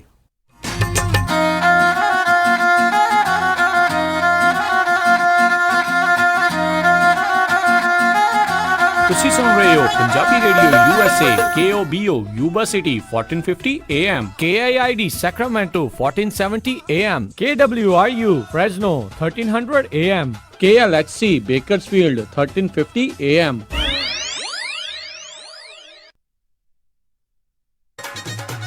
ਉਹ ਜੈਸਮੀਨ ਦੀ ਮੰਗਣੀ ਤਾਂ ਹੋ ਗਈ, ਹੁਣ ਜੀ ਕਰਦਾ ਪਰੀਆਂ ਵਾਂਗ ਵਿਆਹ ਕਰਾਂ ਆਪਣੀ ਧੀ ਦਾ। ਓਹੋ ਜੀ, ਫਿਕਰ ਨਾ ਕਰੋ, ਤੁਹਾਡੀ ਪਰੀ ਦੇ ਸਾਰੇ ਚਾਅ ਪੂਰੇ ਕਰਾਂਗੇ। ਸੈਕਰਾਮੈਂਟੋ 'ਚ ਹੁਣ ਖੁੱਲ ਗਿਆ ਗ੍ਰੈਂਡ ਪਵੇਲੀਅਨ ਬੈਂਕੁਏਟ ਹਾਲ। 1000 ਤੋਂ ਵੱਧ ਗੈਸਟ ਦੀ ਕੈਪੈਸਿਟੀ ਤੇ 300 ਪੈਟੀਓ ਵਾਲਾ ਹਾਲ ਹੈ ਇੱਥੇ। ਓਏ ਵਾਹ! ਐ ਨਹੀਂ, ਇੱਥੇ ਮੰਡਪ ਦਾ ਵੀ ਖਾਸ ਪ੍ਰਬੰਧ ਹੈ। ਮੁੰਡੇ ਕੁੜੀ ਦੇ ਤਿਆਰ ਹੋਣ ਲਈ ਵਧੀਆ ਖੁੱਲੇ ਡੁੱਲੇ ਰੂਮ। ਜੋੜੀ ਦੀ ਐਂਟਰੀ ਸਪੈਸ਼ਲ ਪੌੜੀਆਂ ਤੋਂ ਹੁੰਦੀ ਹੈ, ਪਰੀ ਕਹਾਣੀਆਂ ਵਾਂਗ। ਬਿਲਕੁਲ ਨਵਾਂ ਸਜਿਆ ਹਾਲ, ਨਾਲ ਹੀ ਦੂਜੇ ਹਾਲ 'ਚ ਜਾਗੋ ਜਾਂ ਪਾਰਟੀ ਵੀ ਕਰ ਸਕਦੇ ਹੋ। 300 ਮਹਿਮਾਨਾਂ ਦੇ ਬੈਠਣ ਦਾ ਖਾਸ ਪ੍ਰਬੰਧ। ਵਧੀਆ ਸਵਾਦ ਖਾਣਾ ਪੂਜਾ ਇੰਡੀਅਨ ਗ੍ਰਿਲ ਵੱਲੋਂ। ਤੇ ਪਾਰਕਿੰਗ? ਉਹਦੀ ਤਾਂ ਟੈਨਸ਼ਨ ਹੀ ਨਾ ਲਓ, ਵਧੀਆ ਖੁੱਲੀ ਡੁੱਲੀ ਪਾਰਕਿੰਗ। ਬਸ ਛੇਤੀ ਕਾਲ ਕਰੋ ਤੇ ਅੱਜ ਹੀ ਬੁੱਕ ਕਰਾਓ। ਗ੍ਰੈਂਡ ਪਵੇਲੀਅਨ ਬੈਂਕੁਏਟ ਹਾਲ 26 ਮੈਸੀ ਕੋਰਟ ਸੈਕਰਾਮੈਂਟੋ। ਫੋਨ 9166730782 ਤੇ 9163963853। ਯਾਦ ਰੱਖੋ, ਗ੍ਰੈਂਡ ਪਵੇਲੀਅਨ ਇਹ ਹੁਣ ਕੇਟਰਿੰਗ ਵੀ ਕਰਦੇ ਹਨ। ਲੈ ਨਿੱਕੀ, ਤੂੰ ਇੱਥੇ ਗਾਣੇ ਸੁਣੀ ਜਾਂਦੀ ਆ ਤੇ ਧੌਣ ਦੇ ਦਰਦ ਨੇ ਮੇਰਾ ਬੁਰਾ ਹਾਲ ਕੀਤਾ ਹੋਇਆ ਆ। ਅੱਛਾ, ਕੀ ਗੱਲ ਹੋ ਗਈ? ਉਹ ਪਰਸੋਂ ਚੌਥੇ ਕਿਸੇ ਨੇ ਪਿੱਛੋਂ ਗੱਡੀ ਮਾਰੀ ਸੀ ਤੇ ਧੌਣ ਨੂੰ ਲੱਗ ਗਿਆ ਝਟਕਾ। ਬਸ ਉਦੋਂ ਦੀ ਪੀੜ ਹੀ ਹੋਈ ਜਾਂਦੀ ਆ। ਤੁਸੀਂ ਘਬਰਾਉਣੇ ਕਿਉਂ ਜੀ? ਤੁਸੀਂ ਜਾਓ ਜੀਓ ਹੈਲਥ ਸੈਂਟਰ ਵਾਲੇ ਡਾਕਟਰ ਗੁਰਵਿੰਦਰ ਕੌਰ ਬਾਟ ਕੈਰੋਪ੍ਰੈਕਟਰ ਕੋਲ, ਜਿਹੜੇ ਇਹਨਾਂ ਬਿਮਾਰੀਆਂ ਦਾ ਤਸੱਲੀ ਨਾਲ ਇਲਾਜ ਕਰਦੇ ਆ। ਸਿਰ ਦਰਦ ਭਾਵੇਂ ਕਾਰ ਐਕਸੀਡੈਂਟ ਨਾਲ ਹੁੰਦਾ ਹੋਵੇ ਜਾਂ ਫਿਰ ਕਿਸੇ ਹੋਰ ਕਾਰਨ ਕਰਕੇ ਹੁੰਦਾ ਹੋਵੇ, ਕਿਸੇ ਵੀ ਤਰ੍ਹਾਂ ਦਾ ਦਰਦ, ਬੈਕ ਪੇਨ ਅਤੇ ਨੈਕ ਪੇਨ ਦਾ ਇਲਾਜ ਕਰਦੇ ਆ ਡਾਕਟਰ ਗੁਰਵਿੰਦਰ ਕੌਰ ਬਾਟ ਕੈਰੋਪ੍ਰੈਕਟਰ। ਅਤੇ ਟਰੱਕਰਸ ਵੀਰਾਂ ਲਈ DOT, ਫਿਜ਼ੀਕਲਸ, ਡਰੱਗ ਅਤੇ ਐਲਕੋਹਲ ਟੈਸਟਿੰਗ ਵੀ ਕਰਦੇ ਹਨ। ਸੇਮ ਡੇ ਵਾਕਿੰਗ ਵੀ ਆ ਸਕਦੇ ਹੋ ਅਤੇ ਪੰਜਾਬੀ ਭਾਸ਼ਾ ਵਿੱਚ ਗੱਲ ਕਰਦੇ ਹਨ। ਟਰੱਕਰ ਵੀਰਾਂ ਦੀਆਂ ਜ਼ਰੂਰਤਾਂ ਨੂੰ ਮੁੱਖ ਰੱਖਦੇ ਹੋਏ ਪਾਰਕਿੰਗ ਦਾ ਖਾਸ ਇੰਤਜ਼ਾਮ ਕੀਤਾ ਹੋਇਆ ਹੈ। ਵਧੇਰੇ ਜਾਣਕਾਰੀ ਲਈ ਗੱਲ ਕਰ ਸਕਦੇ ਹੋ ਡਾਕਟਰ ਗੁਰਵਿੰਦਰ ਬਾਟ, DC 2628 L Camino avenue, sweet C1 Sacramento, ਜਾਂ ਫਿਰ ਕਾਲ ਕਰ ਸਕਦੇ ਹੋ 916 550 0350 9165 550 0350। ਇੰਡੀਅਨ ਸੇਵਰ ਹੋਲਸੇਲ ਪ੍ਰਿੰਟਿੰਗ ਵਾਲਿਆਂ ਤੋਂ ਬਣਵਾ ਸਕਦੇ ਹੋ 1000 ਬਿਜ਼ਨਸ ਕਾਰਡ ਸਿਰਫ ਹੀ $45 ਵਿੱਚ। Outdoor banner $699 per square feet. Banner with stand ਸਿਰਫ $135 ਵਿੱਚ। 10x10 ਦਾ event tent with hardware and fabric ਤੁਹਾਡੇ ਲੋਗੋ ਅਤੇ ਐਡ ਦੇ ਨਾਲ ਸਿਰਫ ਹੀ $1399 ਵਿੱਚ। Flyer, brochure, post card, poster, presentation folder, hang tags, envelopes, roll label, sticker ਅਤੇ ਇਹ ਐਵਰੀ ਡੋਰ ਡਾਇਰੈਕਟ ਮੇਲ ਦੀ ਸਰਵਿਸ ਵੀ ਦਿੰਦੇ ਹਨ। 9165255476 916 525 5476।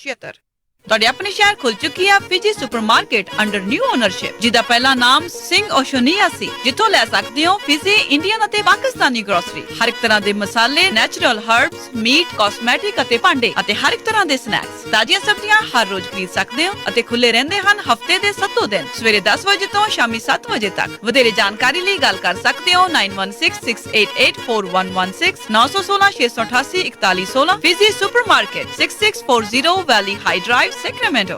ਸ਼ਾਬਾਸ਼ ਡਿੰਪੀ, ਪਿਛਲੇ ਕੁਝ ਦਿਨਾਂ ਤੋਂ ਦੇਖ ਰਿਹਾ ਆ, ਬੜੇ ਟਾਈਮ ਨਾਲ ਆਉਂਦਾ ਆ, ਪੂਰੀ ਫੁਰਤੀ ਨਾਲ ਕੰਮ ਕਰਦਾ ਆ ਤੇ ਖੁਸ਼ ਵੀ ਰਹਿਣ ਲੱਗ ਪਿਆ ਆ। ਕੀ ਵਜ੍ਹਾ ਆ ਇਸ ਪਿੱਛੇ? ਬਸ ਵੀਰ ਜੀ, ਮੈਂ ਤਾਂ ਇਸ ਦਾ ਸਾਰਾ ਧੰਨਵਾਦ ਮੈਟਰੈਸ ਐਕਸਪ੍ਰੈਸ ਰੋਜ਼ਵਿਲ ਵਾਲੇ ਅੰਮ੍ਰਿਤਸਰਾਂ ਨੂੰ ਦਿੰਨਾ, ਜਿਨ੍ਹਾਂ ਨੇ ਮੈਨੂੰ ਬੜਾ ਹੀ ਆਰਾਮਦਾਇਕ ਮੈਟਰੈਸ ਦਵਾਇਆ। ਹੁਣ ਮੈਂ ਚੈਨ ਦੀ ਨੀਂਦ ਸੌਣਾ ਆ। ਮੈਟਰੈਸ ਐਕਸਪ੍ਰੈਸ ਰੋਜ਼ਵਿਲ, ਜਿਨ੍ਹਾਂ ਦੇ ਕੋਲੋਂ high quality mattress wholesale price ਤੇ ਮਿਲਦੇ ਹਨ। ਤੁਸੀਂ ਇੱਥੋਂ Sealy, Simmons, Nature Sleep, gel memory foam, adjustable base ਵਾਲੇ ਗੱਦੇ ਲੈ ਸਕਦੇ ਹੋ। ਬਾਕੀ ਵੱਡੇ ਸਟੋਰਾਂ ਨਾਲੋਂ 50 ਤੋਂ 70% ਤੱਕ ਘੱਟ ਕੀਮਤਾਂ ਹੁੰਦੀਆਂ ਹਨ। ਇਹ ਪੰਜਾਬੀ ਵਿੱਚ ਗੱਲ ਕਰਦੇ ਨੇ। ਇਹਨਾਂ ਦਾ ਐਡਰੈਸ 1811 ਡਗਲਸ ਬੁਲੇਵਾਰਡ, ਰੋਜ਼ਵਿਲ, ਰॉस ਸਟੋਰ ਦੇ ਨਜ਼ਦੀਕ। ਹੋਰ ਜਾਣਕਾਰੀ ਲਈ ਕਾਲ ਅੰਮ੍ਰਿਤਸਰਾਂ 5304155959 530 415 5959। ਮੈਨੀ ਹੇਅਰ 5303007663 530 37663। ਇਹਨਾਂ ਦੇ ਸਟੋਰ ਯੂਬਾ ਸਿਟੀ, ਡੇਵਿਸ ਅਤੇ ਫਾਲਸਮ ਵਿੱਚ ਵੀ ਹਨ। Punjabi radio USA।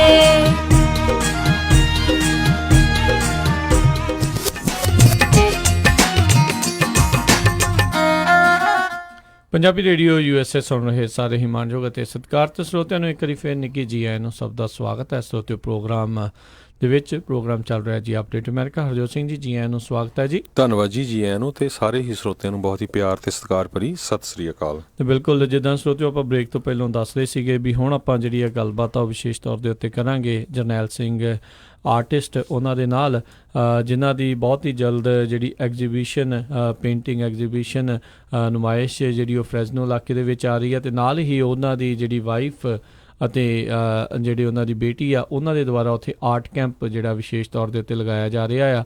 13 ਤਰੀਕ ਨੂੰ ਇਹਨਾਂ ਦਾ ਜਿਹੜਾ ਪ੍ਰੋਗਰਾਮ ਆ ਪੰਜਾਬੀ ਕਲਚਰਲ ਸੈਂਟਰ USA, ਜਿਹੜਾ ਕਿ ਫਰੈਜ਼ਨੋ ਦੇ ਵਿੱਚ ਸਥਿਤ ਹੈਗਾ ਆ, ਉੱਥੇ ਜਿਹੜਾ ਉਸ ਦਾ ਉਦਘਾਟਨ ਆ ਉਹ ਹੋਵੇਗਾ।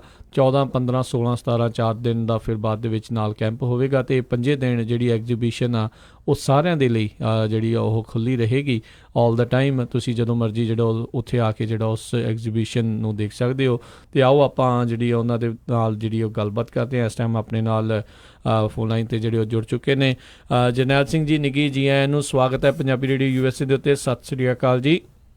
ਹਾਂਜੀ, ਧੰਨਵਾਦ ਜੀ। ਮੇਰੇ ਵੱਲੋਂ ਵੀ ਸਾਰੇ ਸਰੋਤਿਆਂ ਨੂੰ ਪਿਆਰ ਭਰੀ ਸਤਿ ਸ੍ਰੀ ਅਕਾਲ। ਸਤਿ ਸ੍ਰੀ ਅਕਾਲ ਜੀ।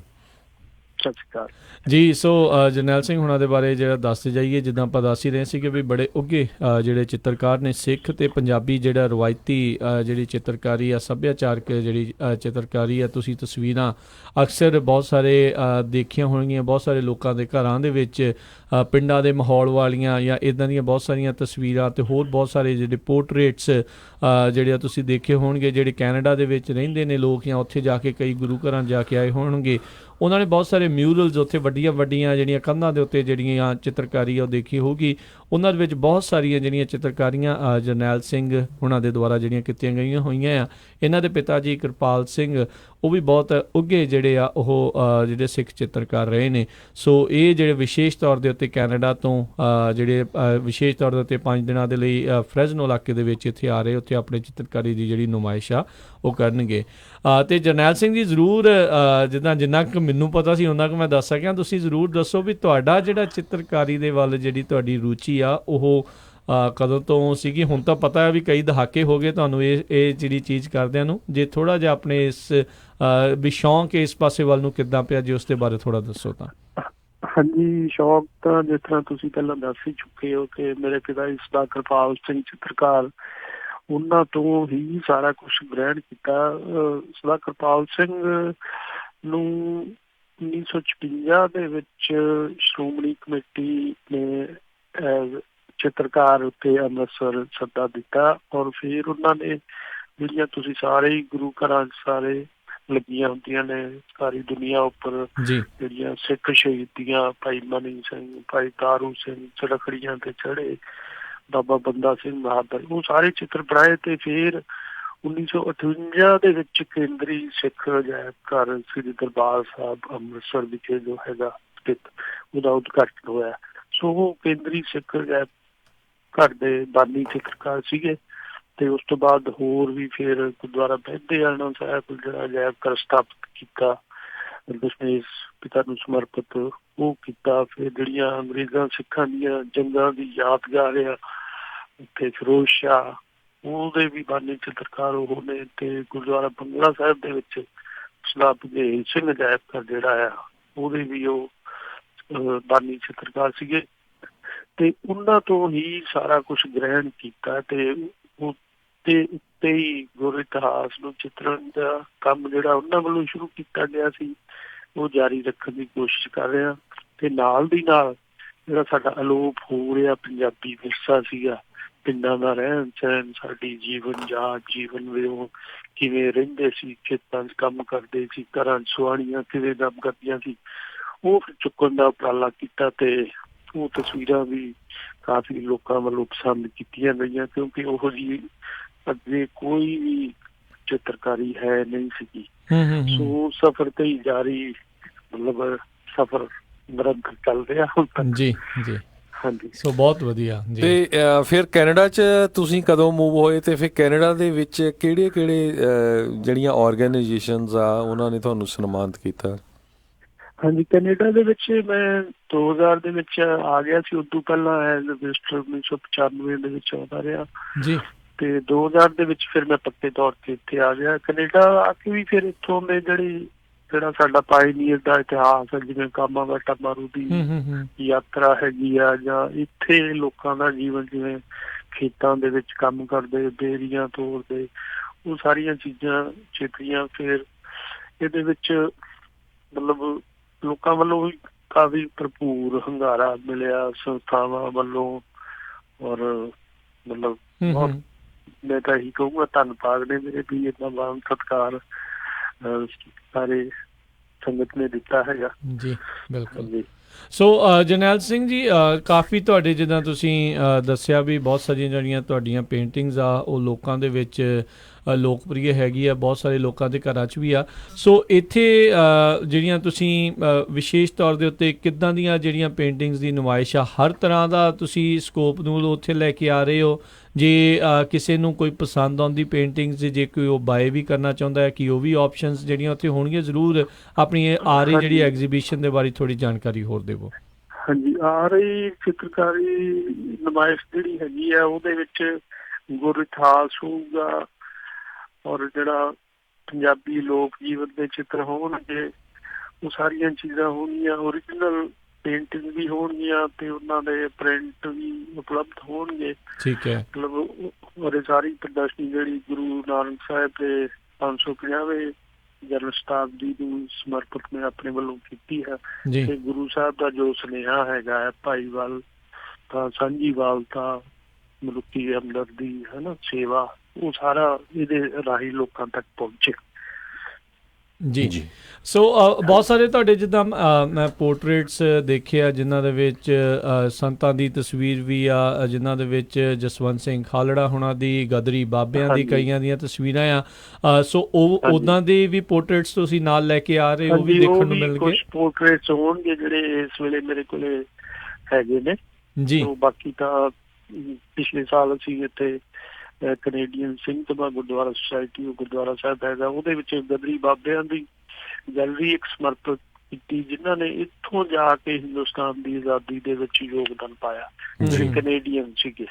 ਉਹਨਾਂ ਦੀ ਬਕਾਇਦਾ ਗੈਲਰੀ ਉਹਦੇ ਵਿੱਚ ਬਾਬੂ ਹਰਨਾਮ ਸਿੰਘ ਸਾਰੀ, ਭਾਈ ਮੇਵਾ ਸਿੰਘ, ਬਾਬਾ ਗੁਰਦੇਵ ਸਿੰਘ, ਈਸ਼ਰ ਸਿੰਘ ਟੁੱਡੀ, ਤੇ ਮਤਲਬ ਬਹੁਤ ਸਾਰੇ ਗਦਰੀ ਯੋਧੇ ਨੇ ਜਿਨ੍ਹਾਂ ਜੇਲਾਂ ਕੱਟੀਆਂ, ਫਾਂਸੀਆਂ ਤੇ ਲੱਗੇ, ਉਹਨਾਂ ਦੀ ਗੈਲਰੀ ਉੱਤੇ ਸਥਾਪਿਤ ਹੈ। ਤੇ ਕੁਛ ਚਿੱਤਰ ਮੈਂ ਹੁਣ ਜਿੱਦਾਂ ਤੁਸੀਂ ਦੱਸਿਆ ਭਾਈ ਜਸਵੰਤ ਸਿੰਘ ਖਾਲੜਾ, ਉਹ ਨਾਲ ਲੈ ਕੇ ਆਵਾਂਗਾ। ਜੀ ਜੀ ਬਿਲਕੁਲ। ਸੋ ਇਹ ਤਾਂ ਹੋ ਗਈ ਚਲੋ ਐਗਜ਼ੀਬਿਸ਼ਨ ਦੇ ਬਾਰੇ, ਤੇ ਇਹ ਵੀ ਜਿਹੜੇ ਆਪਾਂ ਸਰੋਤਿਆਂ ਨੂੰ ਦੱਸਦੇ ਜਾਈਏ ਵੀ, ਕਿਉਂਕਿ ਬਹੁਤ ਸਾਰੇ ਲੋਕ ਆਪਣੀਆਂ ਫੈਮਿਲੀ ਪੋਰਟਰੇਟਸ ਜਾਂ ਦੂਜੀਆਂ ਪੋਰਟਰੇਟਸ ਦੇ ਵਿੱਚ ਹੁੰਦੇ ਆ, ਜ਼ਰੂਰ ਇਸ ਦੇ ਬਾਰੇ ਵੀ ਤੁਸੀਂ ਉੱਥੇ ਆ ਕੇ ਇਹਨਾਂ ਦੇ ਨਾਲ ਗੱਲ ਕਰ ਸਕਦੇ ਹੋ। ਬਹੁਤ ਸੋਹਣੀਆਂ ਜਿਹੜੀਆਂ ਇੱਦਾਂ ਦੀਆਂ ਉਹ ਇਹ ਪੋਰਟਰੇਟਸ ਜਿਹੜੀਆਂ ਬਣਾਉਂਦੇ ਵੀ ਆ।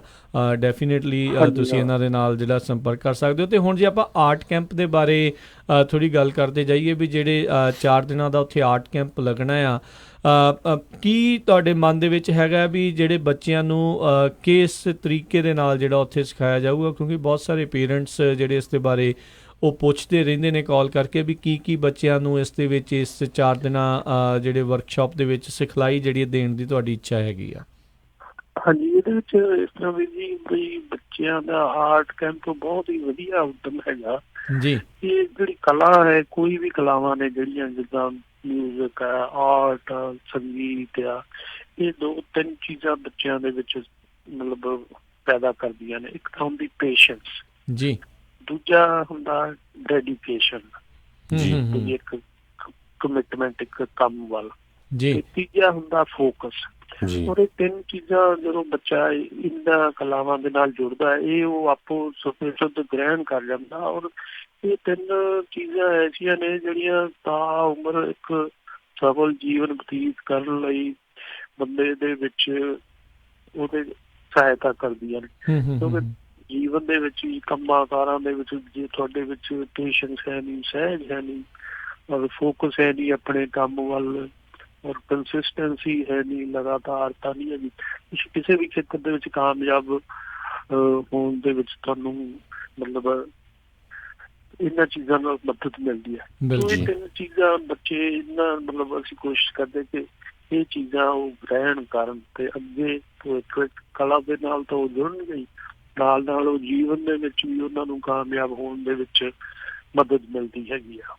ਜੀ ਸੋ ਬਿਲਕੁਲ ਤੁਸੀਂ ਆਪਣੀ ਆਰਟ ਗੈਲਰੀ ਵੀ ਜਿਹੜੀ ਸਥਾਪਿਤ ਕੀਤੀ ਹੋਈ ਹੈ ਸਰੀ ਦੇ ਵਿੱਚ, ਤੇ ਸਰੀ ਦੇ ਵਿੱਚ ਵੀ ਜਿਹੜੇ ਬੱਚਿਆਂ ਦੇ ਕੈਂਪ ਮੈਨੂੰ ਲੱਗਦਾ ਵੀ ਕਾਫੀ ਲੱਗਦੇ ਰਹਿੰਦੇ ਆ, ਤੇ ਅਮਰੀਕਾ ਦੇ ਵਿੱਚ ਸ਼ਾਇਦ ਤੁਸੀਂ ਇਹ ਪਹਿਲੀ ਵਾਰੀ ਲਾਉਣ ਆ ਰਹੇ ਆ, ਰਾਈਟ?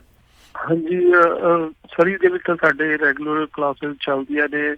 ਔਰ ਹੁਣ ਮੈਂ ਪਿਛਲੇ ਸਮੇਂ ਦੌਰਾਨ ਨਿਊਜ਼ੀਲੈਂਡ ਗਿਆ ਸੀ, ਉੱਥੇ ਵੀ ਉਹ ਨੌਜਵਾਨਾਂ ਨੇ ਉਦਮ ਕੀਤਾ ਤੇ ਬੱਚਿਆਂ ਦੀ ਵਰਕਸ਼ਾਪ ਲਗਾਈ। ਔਰ ਬੱਚਿਆਂ ਨੂੰ ਬਹੁਤ ਇਹਦੇ ਵਿੱਚ ਉਤਸ਼ਾਹ ਹੁੰਦਾ, ਔਰ ਮਾਪਿਆਂ ਨੂੰ ਵੀ ਬਈ ਬੱਚੇ ਇੱਕ ਨਵੀਂ ਵਿਧਾ ਵੱਲ ਰੁਚੀ ਉਹਨਾਂ ਦੀ ਪੈਦਾ ਹੁੰਦੀ ਆ। ਔਰ ਨਾਲ ਹੀ ਨਾਲ ਉਹ ਜਿਹੜੀਆਂ 3 ਚੀਜ਼ਾਂ ਮੈਂ ਜ਼ਿਕਰ ਕਰ ਚੁੱਕਾ ਪਹਿਲਾਂ, ਉਹ ਵੀ ਉਹ ਹੌਲੀ ਹੌਲੀ ਉਹਨਾਂ ਦੇ ਮਤਲਬ ਜੀਵਨ ਦੇ ਵਿੱਚ ਆਉਂਦੀਆਂ ਨੇ, ਉਹ ਮਤਲਬ ਇਹ ਗ੍ਰਹਿਣ ਕਰਦੇ। ਤੇ ਹੁਣ ਅਮਰੀਕਾ ਦੇ ਵਿੱਚ ਵੀ ਮੈਂ ਤਾਂ ਵਧਾਈ ਦਿੰਦਾ ਇਹ ਸਾਰੀ ਤੁਹਾਡੀ ਟੀਮ ਨੂੰ ਵੀ, ਉਹਨਾਂ ਨੇ ਇਹ ਉਦਮ ਕੀਤਾ ਕਿ ਇੱਕ ਨਵੀਂ ਦਿਸ਼ਾ ਵੱਲ ਜਿਹੜੀ ਹੈਗੀ ਆ ਕਮਿਊਨਿਟੀ ਦੀ ਔਰ ਬੱਚਿਆਂ ਦੀ।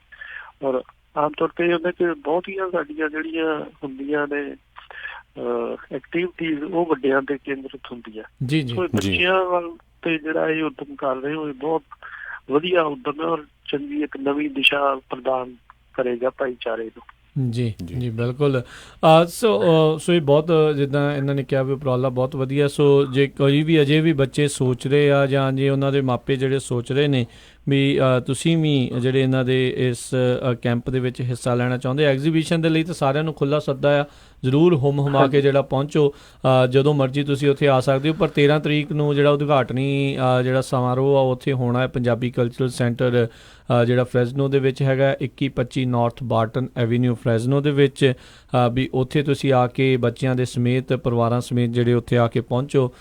ਉੱਥੇ ਇਸ ਉਦਘਾਟਨੀ ਸਮਾਰੋਹ ਐਗਜ਼ੀਬਿਸ਼ਨ ਦੀ ਜਿਹੜੀ ਆ ਉਸ ਦੇ ਵਿੱਚ ਤੁਸੀਂ ਸਾਰਿਆਂ ਨੇ ਪਹੁੰਚਣਾ ਆ। ਦੁਪਹਿਰ ਨੂੰ 3 ਤੋਂ 5-6 ਵਜੇ ਤੱਕ ਇਹ ਜਿਹੜਾ ਪ੍ਰੋਗਰਾਮ ਉਸ ਦੇ ਵਿੱਚ ਰੱਖਿਆ ਗਿਆ ਆ। ਅਤੇ ਜੇ ਬੱਚਿਆਂ ਨੂੰ ਤੁਸੀਂ ਰਜਿਸਟਰ ਕਰਾਉਣਾ ਚਾਹੁੰਦੇ ਹੋ ਇਸ ਆਰਟ ਕੈਂਪ ਦੇ ਵਿੱਚ, ਜਿਹੜਾ ਬਾਅਦ ਦੇ ਵਿੱਚ 4 ਰੋਜ਼ਾ ਆਰਟ ਕੈਂਪ ਵਰਕਸ਼ਾਪ ਜਿਹੜਾ ਉਹ ਲੱਗਣੀ ਆ, ਉਸ ਦੇ ਲਈ ਤੁਸੀਂ ਪੰਜਾਬੀ ਕਲਚਰਲ ਸੈਂਟਰ ਦੇ ਕੋਆਰਡੀਨੇਟਰ ਦਲਜੀਤ ਸਿੰਘ ਸਰਾਂ ਹੁਣਾਂ ਨੂੰ ਸੰਪਰਕ ਕਰ ਸਕਦੇ ਹੋ। 559 403 9290 5594039290 ਦੇ ਉੱਤੇ। ਤੇ ਬਾਕੀ ਆਪਾਂ ਸਰੋਤਿਆਂ ਨੂੰ ਦੱਸਣਾ ਚਾਹੁੰਦੇ ਵੀ ਸਾਨੂੰ ਹੋਰ ਵੀ ਬਹੁਤ ਕਾਲਸ ਆ ਰਹੀਆਂ ਵੀ ਜੇ ਹੋਰ ਕਿਸੇ ਪਾਸੇ ਵੀ ਇਹਨਾਂ ਨੇ ਜਰਨੈਲ ਸਿੰਘ ਉਹਨਾਂ ਦੇ ਲੱਗਣਾ ਹੋਇਆ। ਸੋ ਜਿਸ ਤਰ੍ਹਾਂ ਰਾਜਕਨਵੀਰ ਸਿੰਘ ਉਹਨਾਂ ਨੇ ਦੱਸਿਆ ਹੀ ਆ ਵੀ ਸ਼ਨੀਚਰਵਾਰ ਤੋਂ ਲੈ ਕੇ ਬੁੱਧਵਾਰ ਤੱਕ ਤਾਂ ਉੱਥੇ ਪੱਕਾ ਹੀ ਆ, ਤੇ ਵੀਰਵਾਰ ਨੂੰ ਜਿਹੜੇ ਜਕਾਰਾ ਮੂਵਮੈਂਟ ਵਾਲੇ ਆ ਉਹਨਾਂ ਦਾ ਕੈਂਪ ਭੁਚੰਗੀ ਤੇ ਭੁਚੰਗਣ ਉਹਨੀ ਕੈਂਪ ਲਾਏ ਆ ਯੋਸੇਮਿਟੀ ਪਾਰਕ ਲਾਗੇ, ਉੱਥੇ ਹੋਣਗੇ। ਤੇ ਉਹ ਤੋਂ ਜਿਹੜਾ ਅਗਲਾ ਪ੍ਰੋਗਰਾਮ ਆ ਫਿਰ ਆਪਾਂ ਟਾਈਮ ਸੈੱਟ ਕਰਕੇ ਵੀ ਕਿੱਥੇ ਹੋਰ ਉਹ 2-3 ਦਿਨ ਸੰਪਰਕ ਕਰਕੇ ਉਹ ਜ਼ਰੂਰ ਆਪਾਂ ਰੇਡੀਓ ਤੇ ਅਨਾਉਂਸ ਕਰਦੇ ਰਹਾਂਗੇ ਜੀ।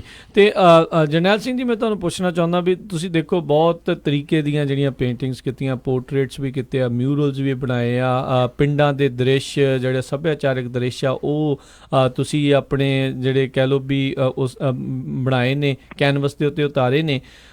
ਸਭ ਤੋਂ ਜ਼ਿਆਦਾ ਪਸੰਦੀਦਾ ਤੁਹਾਡਾ ਕਿਹੜੀ ਇੱਕ, ਕਿਉਂਕਿ ਹਰ ਇੱਕ ਆਰਟਿਸਟ ਦਾ ਕੁਛ ਨਾ ਕੁਛ ਫੇਵਰੇਟ ਹੁੰਦਾ ਹੈ ਵੀ ਮੈਂ ਉਸ ਪਾਸੇ ਵੱਲ ਨੂੰ ਜਿਹੜਾ ਜ਼ਿਆਦਾ ਕਰਨਾ ਚਾਹੁੰਦਾ ਆ, ਤੁਹਾਡਾ ਫੇਵਰੇਟ ਕਿਹੜਾ ਚੀਜ਼ ਆ? ਵੀ ਪੋਰਟਰੇਟਸ ਨੇ, ਮਿਊਰਲਸ ਨੇ, ਜਾਂ ਉਹ ਕਲਚਰਲ ਸੀਨ ਜਿਹੜੇ ਕਿਹੜੇ ਤੁਹਾਨੂੰ ਸਭ ਤੋਂ ਪਸੰਦ ਨੇ?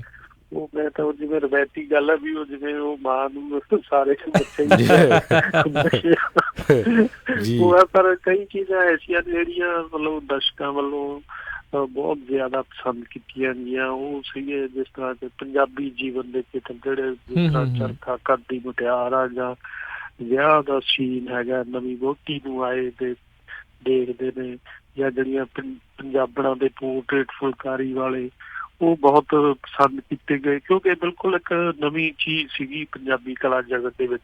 ਜੀ ਤੇ ਲੋਕਾਂ ਵੱਲੋਂ ਇੱਕਦਮ ਹੀ ਇਹਨੂੰ ਇੰਨਾ ਹੁਲਾਰਾ ਮਿਲਿਆ। ਉਹਨਾਂ ਦੇ ਮਤਲਬ ਪ੍ਰਿੰਟਸ ਅਖਬਾਰਾਂ 'ਚ ਬਹੁਤ ਛਪੀਆਂ। ਮਤਲਬ ਇੱਕ ਕਿਸਮ ਦਾ ਲੋਕਾਂ ਨੂੰ ਇਹ ਲੱਗਦਾ ਸੀ ਵੀ ਇਹ ਸਾਡੀਆਂ ਆਪਣੀਆਂ ਚੀਜ਼ਾਂ ਨੇ ਜੋ ਅੱਗੇ ਕਲਾ ਜਗਤ ਦੇ ਵਿੱਚ ਉਹ ਐਬਸੈਂਟ ਸੀਗੀ, ਇੱਕ ਗੈਪ ਸੀਗਾ ਜਿਹੜਾ ਉਹ ਮੈਂ ਸਮਝਦਾ ਮੈਂ ਭਰਨ ਦਾ ਆਪਣੇ ਵੱਲੋਂ ਯਤਨ ਕੀਤਾ ਥੋੜਾ ਜਿਹਾ। ਜੀ ਹਾਂਜੀ। ਸੋ ਮੈਂ ਇੱਕ ਜਿਹੜੀ ਤੁਹਾਡਾ ਮਿਊਰਲ ਦੇਖ ਰਿਹਾ ਸੀ ਉਹ ਕਾਫੀ ਜ਼ਿਆਦਾ ਪ੍ਰਭਾਵਸ਼ਾਲੀ ਤੇ ਜਿਹੜਾ ਪਸੰਦੀਦਾ ਵੀ ਹੈਗਾ ਆ ਵੀ ਸ਼ੇਰੇ ਪੰਜਾਬ ਮਹਾਰਾਜਾ ਰਣਜੀਤ ਸਿੰਘ ਹੁਣਾਂ ਦਾ ਜਿਹੜਾ ਦਰਬਾਰ ਦਾ ਇੱਕ ਜਿਹੜਾ ਦ੍ਰਿਸ਼ ਤੁਸੀਂ ਇੱਕ ਮਿਊਰਲ ਦੇ ਰੂਪ ਦੇ ਵਿੱਚ ਬਣਾਇਆ ਆ। ਸੋ ਇੱਕ ਜਿਹੜਾ ਸਿੱਖ ਗੌਰਵਮਈ ਇਤਿਹਾਸ ਆ ਉਸ ਨੂੰ ਵੀ ਜਿਹੜਾ ਉਹ ਦਰਸਾਉਂਦਾ ਆ। ਸੋ ਇੱਦਾਂ ਦੇ ਬਹੁਤ ਸਾਰੇ ਜਿਹੜੇ ਇਹਨਾਂ ਦੇ ਮਿਊਰਲਸ, ਬਹੁਤ ਸਾਰੀਆਂ ਜਿਹੜੀਆਂ ਪੇਂਟਿੰਗਸ ਆ ਦਰਬਾਰ ਸਾਹਿਬ ਦੀਆਂ ਹੋਣ, ਹੋਰ ਕਈ ਤਰੀਕੇ ਦੀਆਂ ਜਿਹੜੀਆਂ ਉਹ ਹੈਗੀਆਂ। ਸੋ ਇਹ ਸਾਰੀਆਂ ਪ੍ਰਦਰਸ਼ਨੀ ਦੇ ਵਿੱਚ ਜਿਹੜੀ ਵੱਧ ਤੋਂ ਵੱਧ ਇਹਨਾਂ ਦੀ ਟਰਾਈ ਆ ਵੀ ਉਹਨਾਂ ਨੇ ਲੈ ਕੇ ਆਉਣਾ। ਤੇ ਅੱਜ ਕਹਿੰਦੇ ਆ ਜੀ ਤੁਸੀਂ ਰਵਾਨਗੀ ਜਿਹੜੀ ਕਰ ਰਹੇ ਹੋ, ਸੋ ਕੱਲ ਨੂੰ ਅਮਰੀਕਾ ਦੀ ਧਰਤੀ ਤੇ ਪਹੁੰਚ ਰਹੇ ਹੋ? ਅੱਜੇ ਪਹੁੰਚਣਾ ਸ਼ਾਮ ਨੂੰ। ਹਾਂਜੀ ਤੁਸੀਂ ਤਾਂ ਬਾਰਡਰ ਦੇ ਬਿਲਕੁਲ ਲੱਗੇ ਹੀ ਹੋ ਸੱਚ। ਜੀ। ਸੋ ਇੱਕ ਕੁਐਸਚਨ ਇਹ ਆ ਜਰਨੈਲ ਸਿੰਘ ਜੀ ਵੀ ਜਿਸ ਤਰ੍ਹਾਂ ਤੁਸੀਂ ਡਾਇਰੈਕਟਰ ਵੀ ਆ ਆਰਟਸ ਕਾਉਂਸਲ ਆਫ ਸਰੀ ਜਿਹੜੀ VC ਆ ਕੈਨੇਡਾ ਦੇ, ਸੋ ਆਪਾਂ ਦੇਖਦੇ ਆ ਜਿਹੜੇ ਮੁਲਕ ਤੋਂ ਆਏ ਆ ਆਪਾਂ ਇੰਡੀਆ ਤੋਂ, ਉੱਥੇ ਕਿੰਨੀ ਕੁ ਜ਼ਿਆਦਾ ਜਿਹੜੀਆਂ ਉੱਥੇ ਦੀਆਂ ਸਰਕਾਰਾਂ ਆ ਜਾਂ ਆਪਣੀਆਂ ਜਿਹੜੀਆਂ ਧਾਰਮਿਕ ਤੇ ਕਲਚਰਲ ਜਥੇਬੰਦੀਆਂ ਆ ਉਹ ਇਸ ਆਰਟ ਜਾਂ ਪੇਂਟਿੰਗ ਨੂੰ ਕਿੰਨਾ ਕੁ ਜਿਹੜਾ ਤਵੱਜੋ ਦਿੰਦੀਆਂ ਇਹਨਾਂ ਦੇ ਜਿਹੜੇ ਮੁਲਕਾਂ 'ਚ ਅਸੀਂ ਰਹਿੰਦੇ ਆ ਇਹਨਾਂ ਦੇ ਮੁਕਾਬਲੇ? ਹਾਂਜੀ ਵੀ ਜੀ ਮੈਂ ਤੁਹਾਨੂੰ ਮਤਲਬ ਥੋੜੀ ਜਿਹੀ ਨਿੱਜੀ ਗੱਲ ਕਰਦਾ ਕਿ ਜਦੋਂ ਵੀ ਨੁਮਾਇਸ਼ ਜਾਂ ਪ੍ਰਦਰਸ਼ਨੀ ਕਿਤੇ ਵੀ ਲਗਾਈ ਦੀ ਆ, ਸਭ ਤੋਂ ਪਹਿਲਾ ਸਵਾਲ ਸੰਗਤ ਦਾ, ਦਰਸ਼ਕਾਂ ਦਾ ਇਹੀ ਹੁੰਦਾ ਜਿਹੜਾ ਤੁਸੀਂ ਕੀਤਾ ਹੈਗਾ ਵੀ ਸਰਕਾਰ ਜਾਂ ਸ਼੍ਰੋਮਣੀ ਕਮੇਟੀ ਜਾਂ ਹੋਰ ਕੋਈ ਕਿੰਨੀ ਕੁ ਤੁਹਾਡੀ ਮਦਦ ਕਰਨਾ। ਤਾਂ ਮੈਂ ਇਹੀ ਕਹਿੰਦਾ ਹੁੰਦਾ ਵੀ ਭਰਾ ਜੀ ਸਾਡਾ ਤਾਂ ਅਕਾਲ ਪੁਰਖ ਹੀ ਆਪਣਾ ਮਦਦ ਕਰਨ ਵਾਲਾ ਹੈ। ਸਰਕਾਰਾਂ ਜਾਂ ਸੰਸਥਾਵਾਂ ਵੱਲੋਂ ਕੋਈ ਬਹੁਤਾ ਉਤਸ਼ਾਹਜਨਕ ਹੁੰਗਾਰਾ ਨਹੀਂ ਹੁੰਦਾ। ਇਹ ਤਾਂ ਸਾਡੀ ਤਾਂ ਗੁਰੂ ਹੀ ਮਤਲਬ ਉਹੀ ਸਿਰ ਤੇ ਹੱਥ ਰੱਖਦਾ ਤੇ ਤਾਂ ਹੀ ਇਸ ਸਫ਼ਰ ਤੇ ਇੰਨਾ ਲੰਮੇ ਸਮੇਂ ਤੱਕ ਚੱਲਣ ਦੇ ਕਾਮਯਾਬ ਹੋਏ ਆ। ਜੀ। ਸੋ ਬਿਲਕੁਲ ਧੰਨਵਾਦ। ਤੇ ਬਹੁਤ ਸਾਰੇ ਆਪਾਂ ਰਾਜਕਨਵੀਰ ਸਿੰਘ ਜੀ ਦੇਖਿਆ ਵੀ ਆਪਣੇ USA ਦੇ ਵਿੱਚ ਵੀ ਕੈਨੇਡਾ ਦੇ ਵਿੱਚ ਵੀ ਬਹੁਤ ਸਾਰੇ ਜਿਹੜੇ ਆਪਣੇ ਪਰਿਵਾਰ ਆ ਉਹ ਬੱਚਿਆਂ ਨੂੰ ਭੰਗੜੇ ਗਿੱਧੇ 'ਚ ਪਾਉਂਦੇ ਆ। ਉਹ ਨਥਿੰਗ ਰੋਂਗ ਅਬਾਊਟ ਦੈਟ, ਉਹ ਵੀ ਗੁੱਡ ਆ। ਪਰ ਜਿਸ ਤਰ੍ਹਾਂ ਜਰਨੈਲ ਸਿੰਘ ਉਹਨਾਂ ਨੇ ਦੱਸਿਆ ਵੀ ਜਿਹੜਾ ਆਰਟ ਆ ਨਾ ਇਹਦੇ ਨਾਲ ਬੱਚੇ ਦਾ ਫੋਕਸ, ਕਮਿਟਮੈਂਟ, ਸਹਿਜ, ਇਹ ਜਿਹੜੀਆਂ ਚੀਜ਼ਾਂ ਸਿੱਖ ਹੁੰਦੀਆਂ ਆ। ਇਹ ਅਨਫੋਰਚੂਨੇਟ ਪਾਰਟ ਇਹ ਆ ਵੀ ਆਪਾਂ ਵੀ ਉੱਥੋਂ ਹੀ ਪੜ੍ਹ ਕੇ ਆਏ ਆ ਵੀ ਉੱਥੇ ਇੰਨਾ ਫੋਕਸ ਨਹੀਂ ਕੀਤਾ ਜਾਂਦਾ। ਸਾਡੇ ਵੇਲੇ ਤਾਂ ਹਾਈ ਸਕੂਲ 'ਚ ਡਰਾਇੰਗ ਹੁੰਦੀ ਸੀ, ਹੁਣ ਤਾਂ ਮੈਂ ਸੁਣਿਆ ਉਹ ਵੀ ਕਈ ਸਕੂਲਾਂ 'ਚ ਉਹਨੀ ਕੱਟ ਕਰ ਦਿੱਤੀ ਗਈ ਆ। ਸੋ ਹੁਣ ਉਹ ਕਰਿਕੂਲਮ ਦੇ ਵਿੱਚੋਂ ਹੀ ਖਤਮ ਕਰ ਦਿੱਤੀ ਜੀ। ਪਹਿਲਾਂ ਕੰਪਲਸਰੀ ਹੁੰਦੀ ਸੀ ਹਾਈ ਸਕੂਲ 'ਚ ਜੀ। ਸੋ ਬਿਲਕੁਲ ਜਿੰਨੇ ਵੀ ਪੇਰੈਂਟਸ ਹੈਗੇ ਆ, ਕਿਉਂਕਿ ਇਹ ਕਲਚਰਲ ਈਵੈਂਟ ਹੈਗੀ ਆ, ਵਿੱਚ ਰਿਲੀਜੀਅਸ ਪਾਰਟ ਵੀ ਹੈਗਾ। ਸਾਰੇ ਚਾਹੇ ਪੰਜਾਬੀ ਆ ਨੌਨ ਪੰਜਾਬੀ, ਸਾਨੂੰ ਇੱਕ ਦੋ ਸਪੈਨਿਸ਼ ਮੂਲ ਦੇ ਬੱਚਿਆਂ ਦੀਆਂ ਵੀ ਕਾਲਾਂ ਆਈਆਂ, ਉਹਨਾਂ ਨੇ ਵੀ ਅਟੈਂਡ ਕਰਨਾ। ਸੋ ਆਪਣੇ ਬੱਚਿਆਂ ਨੂੰ ਜ਼ਰੂਰ ਰਜਿਸਟਰ ਕਰਵਾਓ ਤਾਂ ਕਿ ਜਿਹੜੇ ਆ ਉਹਨਾਂ ਦਾ ਇੰਟਰਸਟ ਜਿਹੜਾ ਆ ਆਰਟ ਵੱਲ ਵਧੇ। ਜੀ ਬਿਲਕੁਲ। ਬਿਲਕੁਲ ਵੀਰ ਜੀ, ਇਹ ਇੱਕ ਸਮਝੋ ਬੱਚੇ ਦੇ ਮਨ ਦੇ ਵਿੱਚ, ਉਹਦੇ ਸੁਰਤ ਵਿੱਚ ਇੱਕ ਨਵੀਂ ਖਿੜਕੀ, ਇੱਕ ਨਵਾਂ ਬੂਹਾ ਖੋਲਦੀ ਆ ਇਹ ਜਿਹੜੀ ਕਲਾ ਹੈਗੀ। ਬਿਲਕੁਲ ਜੀ।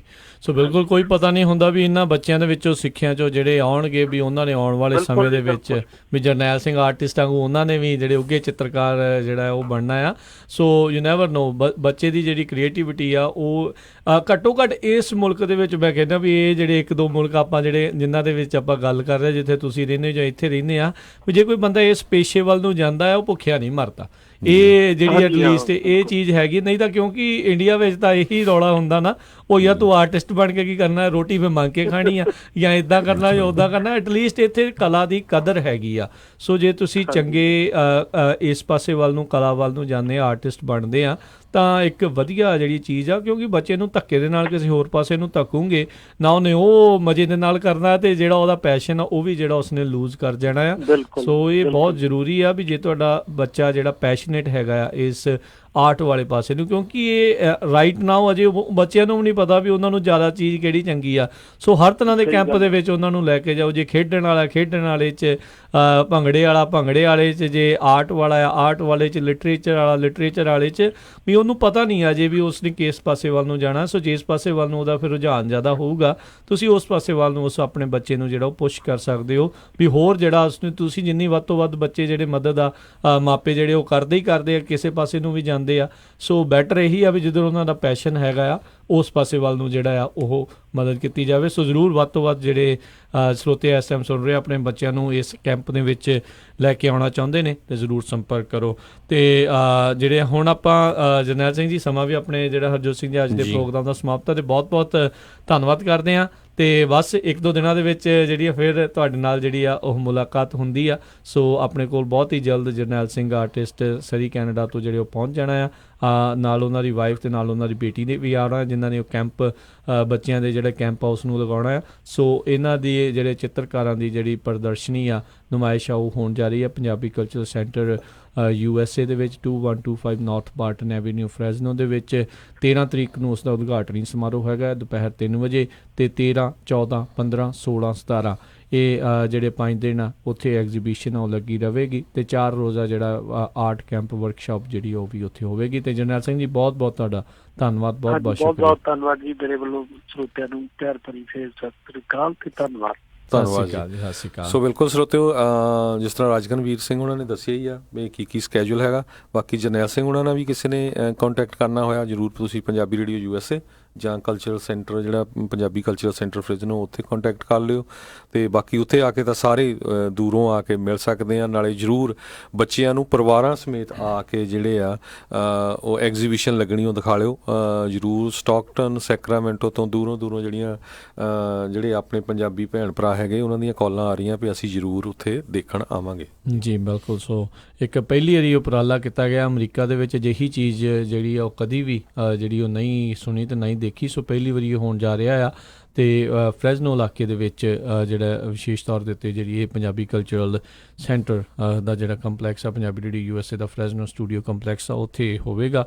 ਸੋ ਜੇ ਰਜਿਸਟ੍ਰੇਸ਼ਨ ਬਾਰੇ ਤੁਹਾਨੂੰ ਕੋਈ ਵੀ ਜਾਣਕਾਰੀ ਚਾਹੀਦੀ ਆ, ਕਿੱਦਾਂ ਕਰਨਾ ਆ, ਕੀ ਕੁਛ ਉਸ ਦੇ ਲਈ ਤੁਹਾਨੂੰ ਚਾਹੀਦਾ ਆ, ਉਸ ਦੇ ਲਈ ਤੁਸੀਂ ਜਿਹੜਾ ਸੰਪਰਕ ਕਰ ਸਕਦੇ ਹੋ ਦਲਜੀਤ ਸਿੰਘ ਸਰਾਂ ਜੀ ਦੇ ਨਾਲ 559 403 92 90 559 403 9290 ਦੇ ਉੱਤੇ। ਤੇ ਹੁਣ ਆਪਾਂ ਜਿਹੜਾ ਹਰਜੋਤ ਸਿੰਘ ਜੀ ਆਪਾਂ ਵੀ ਇਜਾਜ਼ਤ ਲੈਂਦੇ ਹਾਂ। ਆਪਣੇ ਅੱਜ ਦਾ ਪ੍ਰੋਗਰਾਮ ਵੀ ਇੱਥੇ ਹੀ ਹੁਣ ਸਮਾਪਤ ਹੈ।